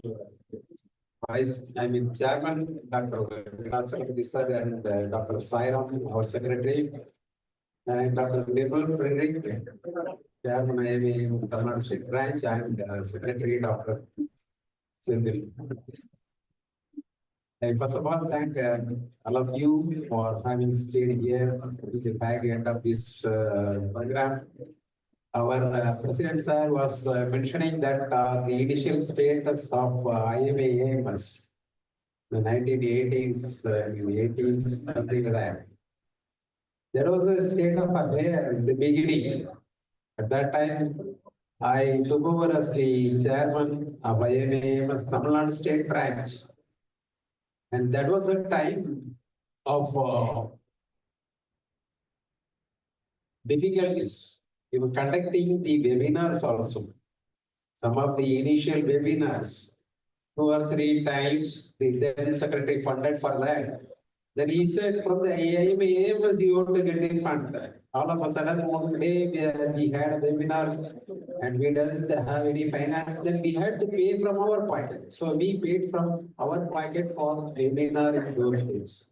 That was how we brought up the IMAMs. We brought up all IMA specialists in IMA into this IMAMS because this is the academic wing. This has to teach the youngsters. IMA has many wings, political wing, academic wing, then Nasim board, so many things. But this is the most important thing. We have to bring up our youngsters. So we took over ECGs and other classes so that the IMA hall became full. It was a full attendance, full chamber. That is how we built up IMAMS. The best chapter award for the first time during my tenure. Now this has become a routine. Now IMA, wherever you go for IMA AMS meeting, IMA Tamil Nadu State Branch talks in all those things. I think our Secretary Sir is here. He will give the best chapter award this year also to Tamil Nadu State Branch. I request him to give this because the youngsters have come and they have taken up all these in their shoulders. They are holding the conferences to a very high level. And now financially also, IMAMS Tamil Nadu State Branch is doing very well. And this growth is possible only because of youngsters like Sindhil have taken up. I wish this conference all success and all high levels will be taken over by our youngsters. Thank you for your time. Thank you, sir. Now presenting mementos to all our chief guests and dignitaries. Wait, sir.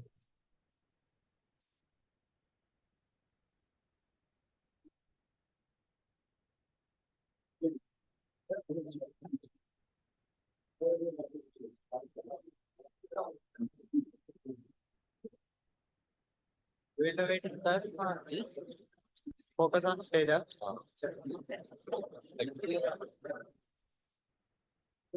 Now honoring our chief guest and all our dignitaries. So can we have the chairs pulled up? Now I request Professor Dr. Rajasabhavali sir to come to the stage and present the memento on Charles on the person our state president, okay. Dr. Sridhar. That Zoom control.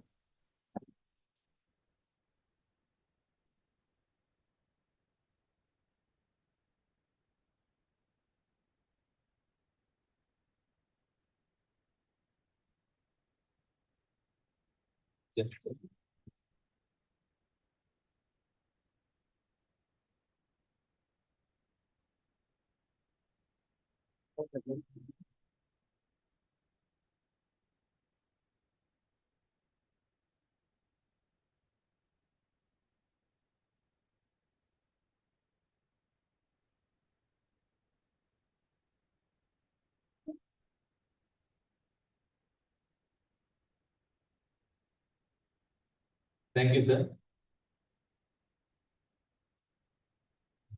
Now I request Dr. Soundarajan sir to come to the stage and present memento and shawl to our immediate past president, Dr. Segedwal sir.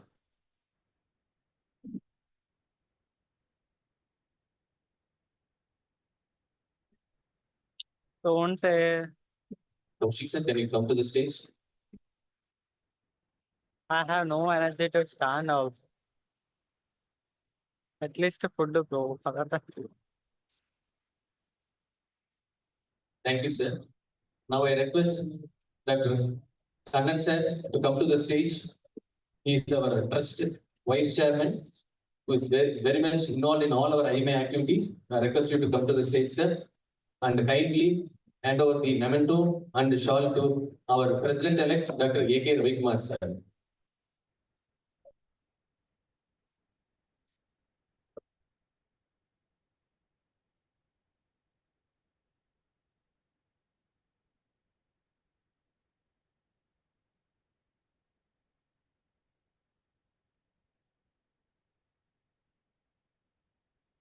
Thank you, sir. Now I request Dr. K. Sridhar sir to come to the stage and present memento and shawl to Dr. Pragasham sir. Please.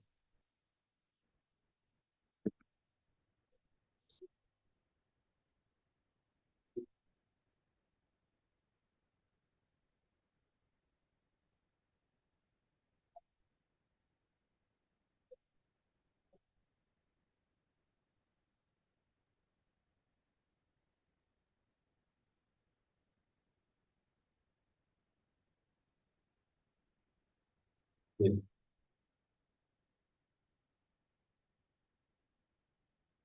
Thank you, sir.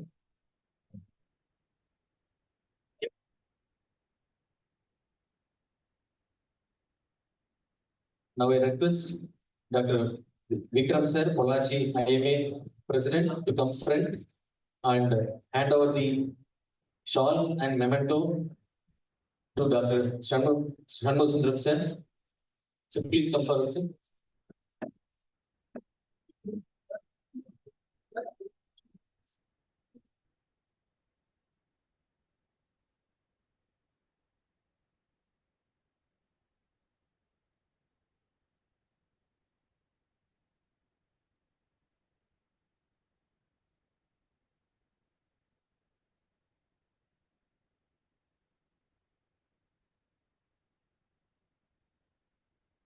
Thank you, sir.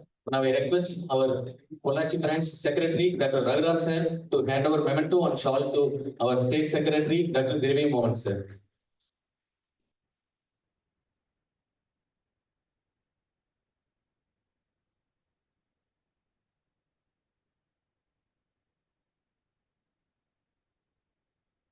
Thank you, sir. Now I request Dr. Hari Venkatramani sir to come to the stage and present the memento and shawl to our Dr. Enati Tyagarajan sir, President-elect.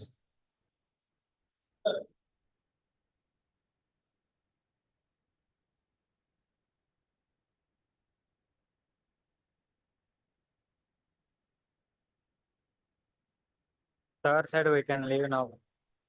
We'll eat food and we'll pack and we'll start today night. He said. Thank you, sir.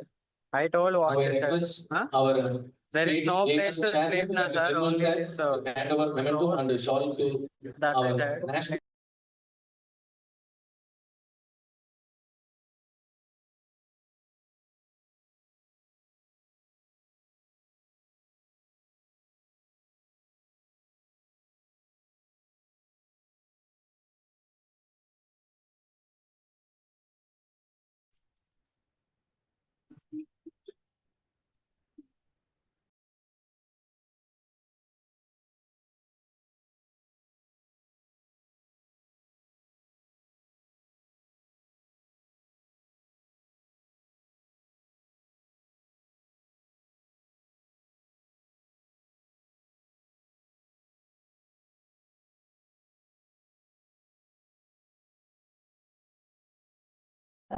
கீழே அந்த page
amazing work the last 5 days. Not only 5 days, even before that, it's almost the last 6 months we've been working as a team. So we always a very meticulous and very organized work. So with a good round of applause from all of you, I request our president to hand over this book. நம்ம medical மேனேஜ்மெண்ட்ல PID DID இப்படி எல்லாம் சொல்றாங்க dosage அந்த மாதிரி Senthil DID ஒரு நாளைக்கு 3 தடவை அதை என்ன பேசிடுவாங்க. Such an enthusiasm, very hard to come by. Congratulations, Sandeep.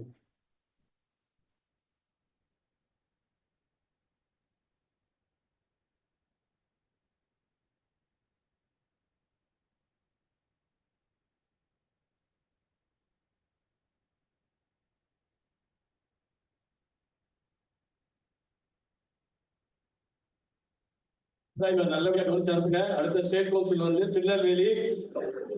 ஆமா, she'll be the main person there. நான் இன்னைக்கு கொஞ்சம் பார்த்து கவனிச்சு அனுப்புங்க. Thank you, sir. Now we come to the tail end of the session. Now I request Dr. Ibrahim sir, our Joint Secretary, AMS Wing, to propose vote of thanks. Deliver vote of thanks. Thank you.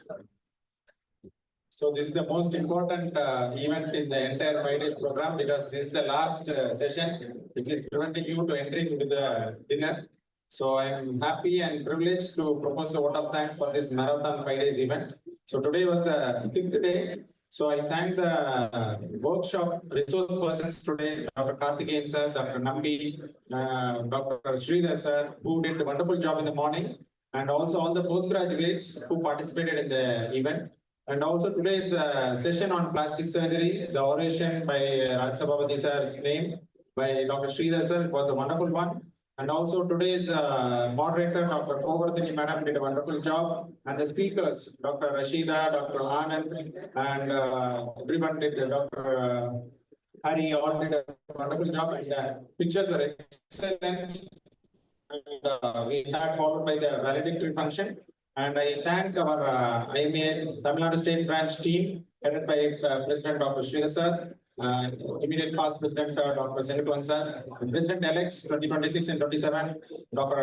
Ravi Kumar sir, Dr. N.R. Tyagarajan sir, and also our State President, State Secretary, Dr. Trivia Mohan sir, Dr.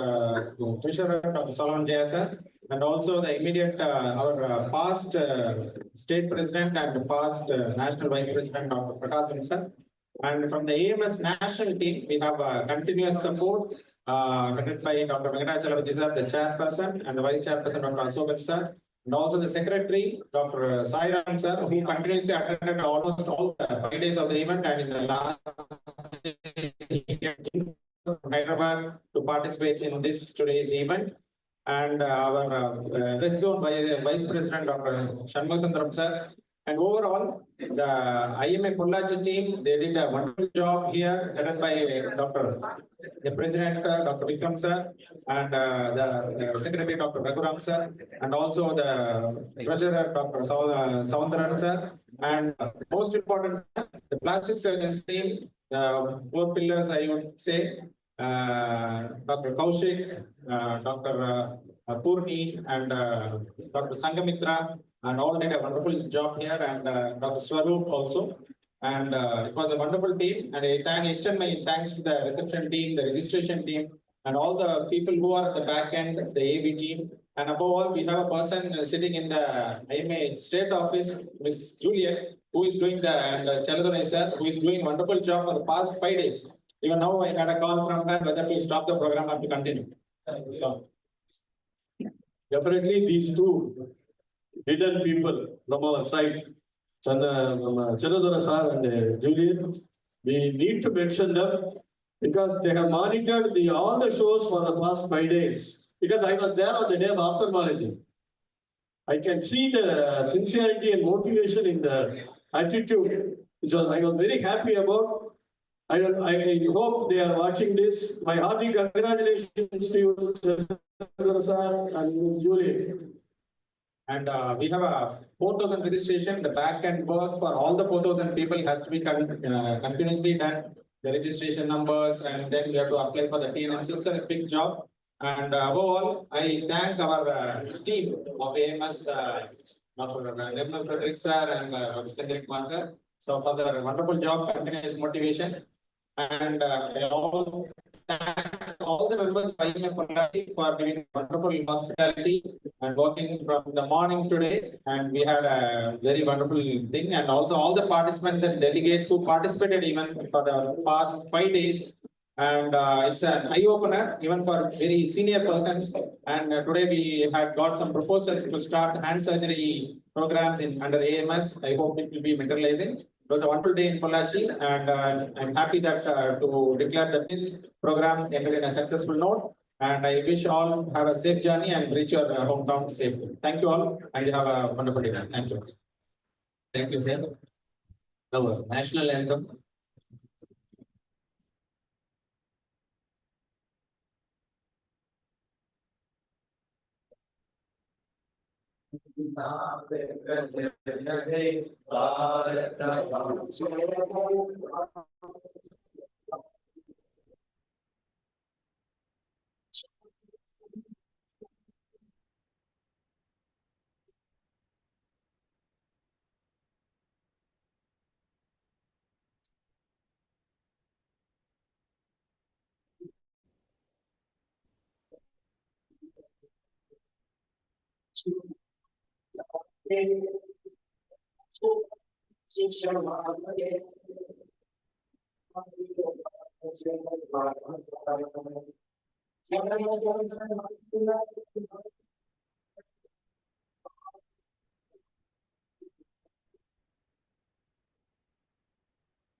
Thank you all.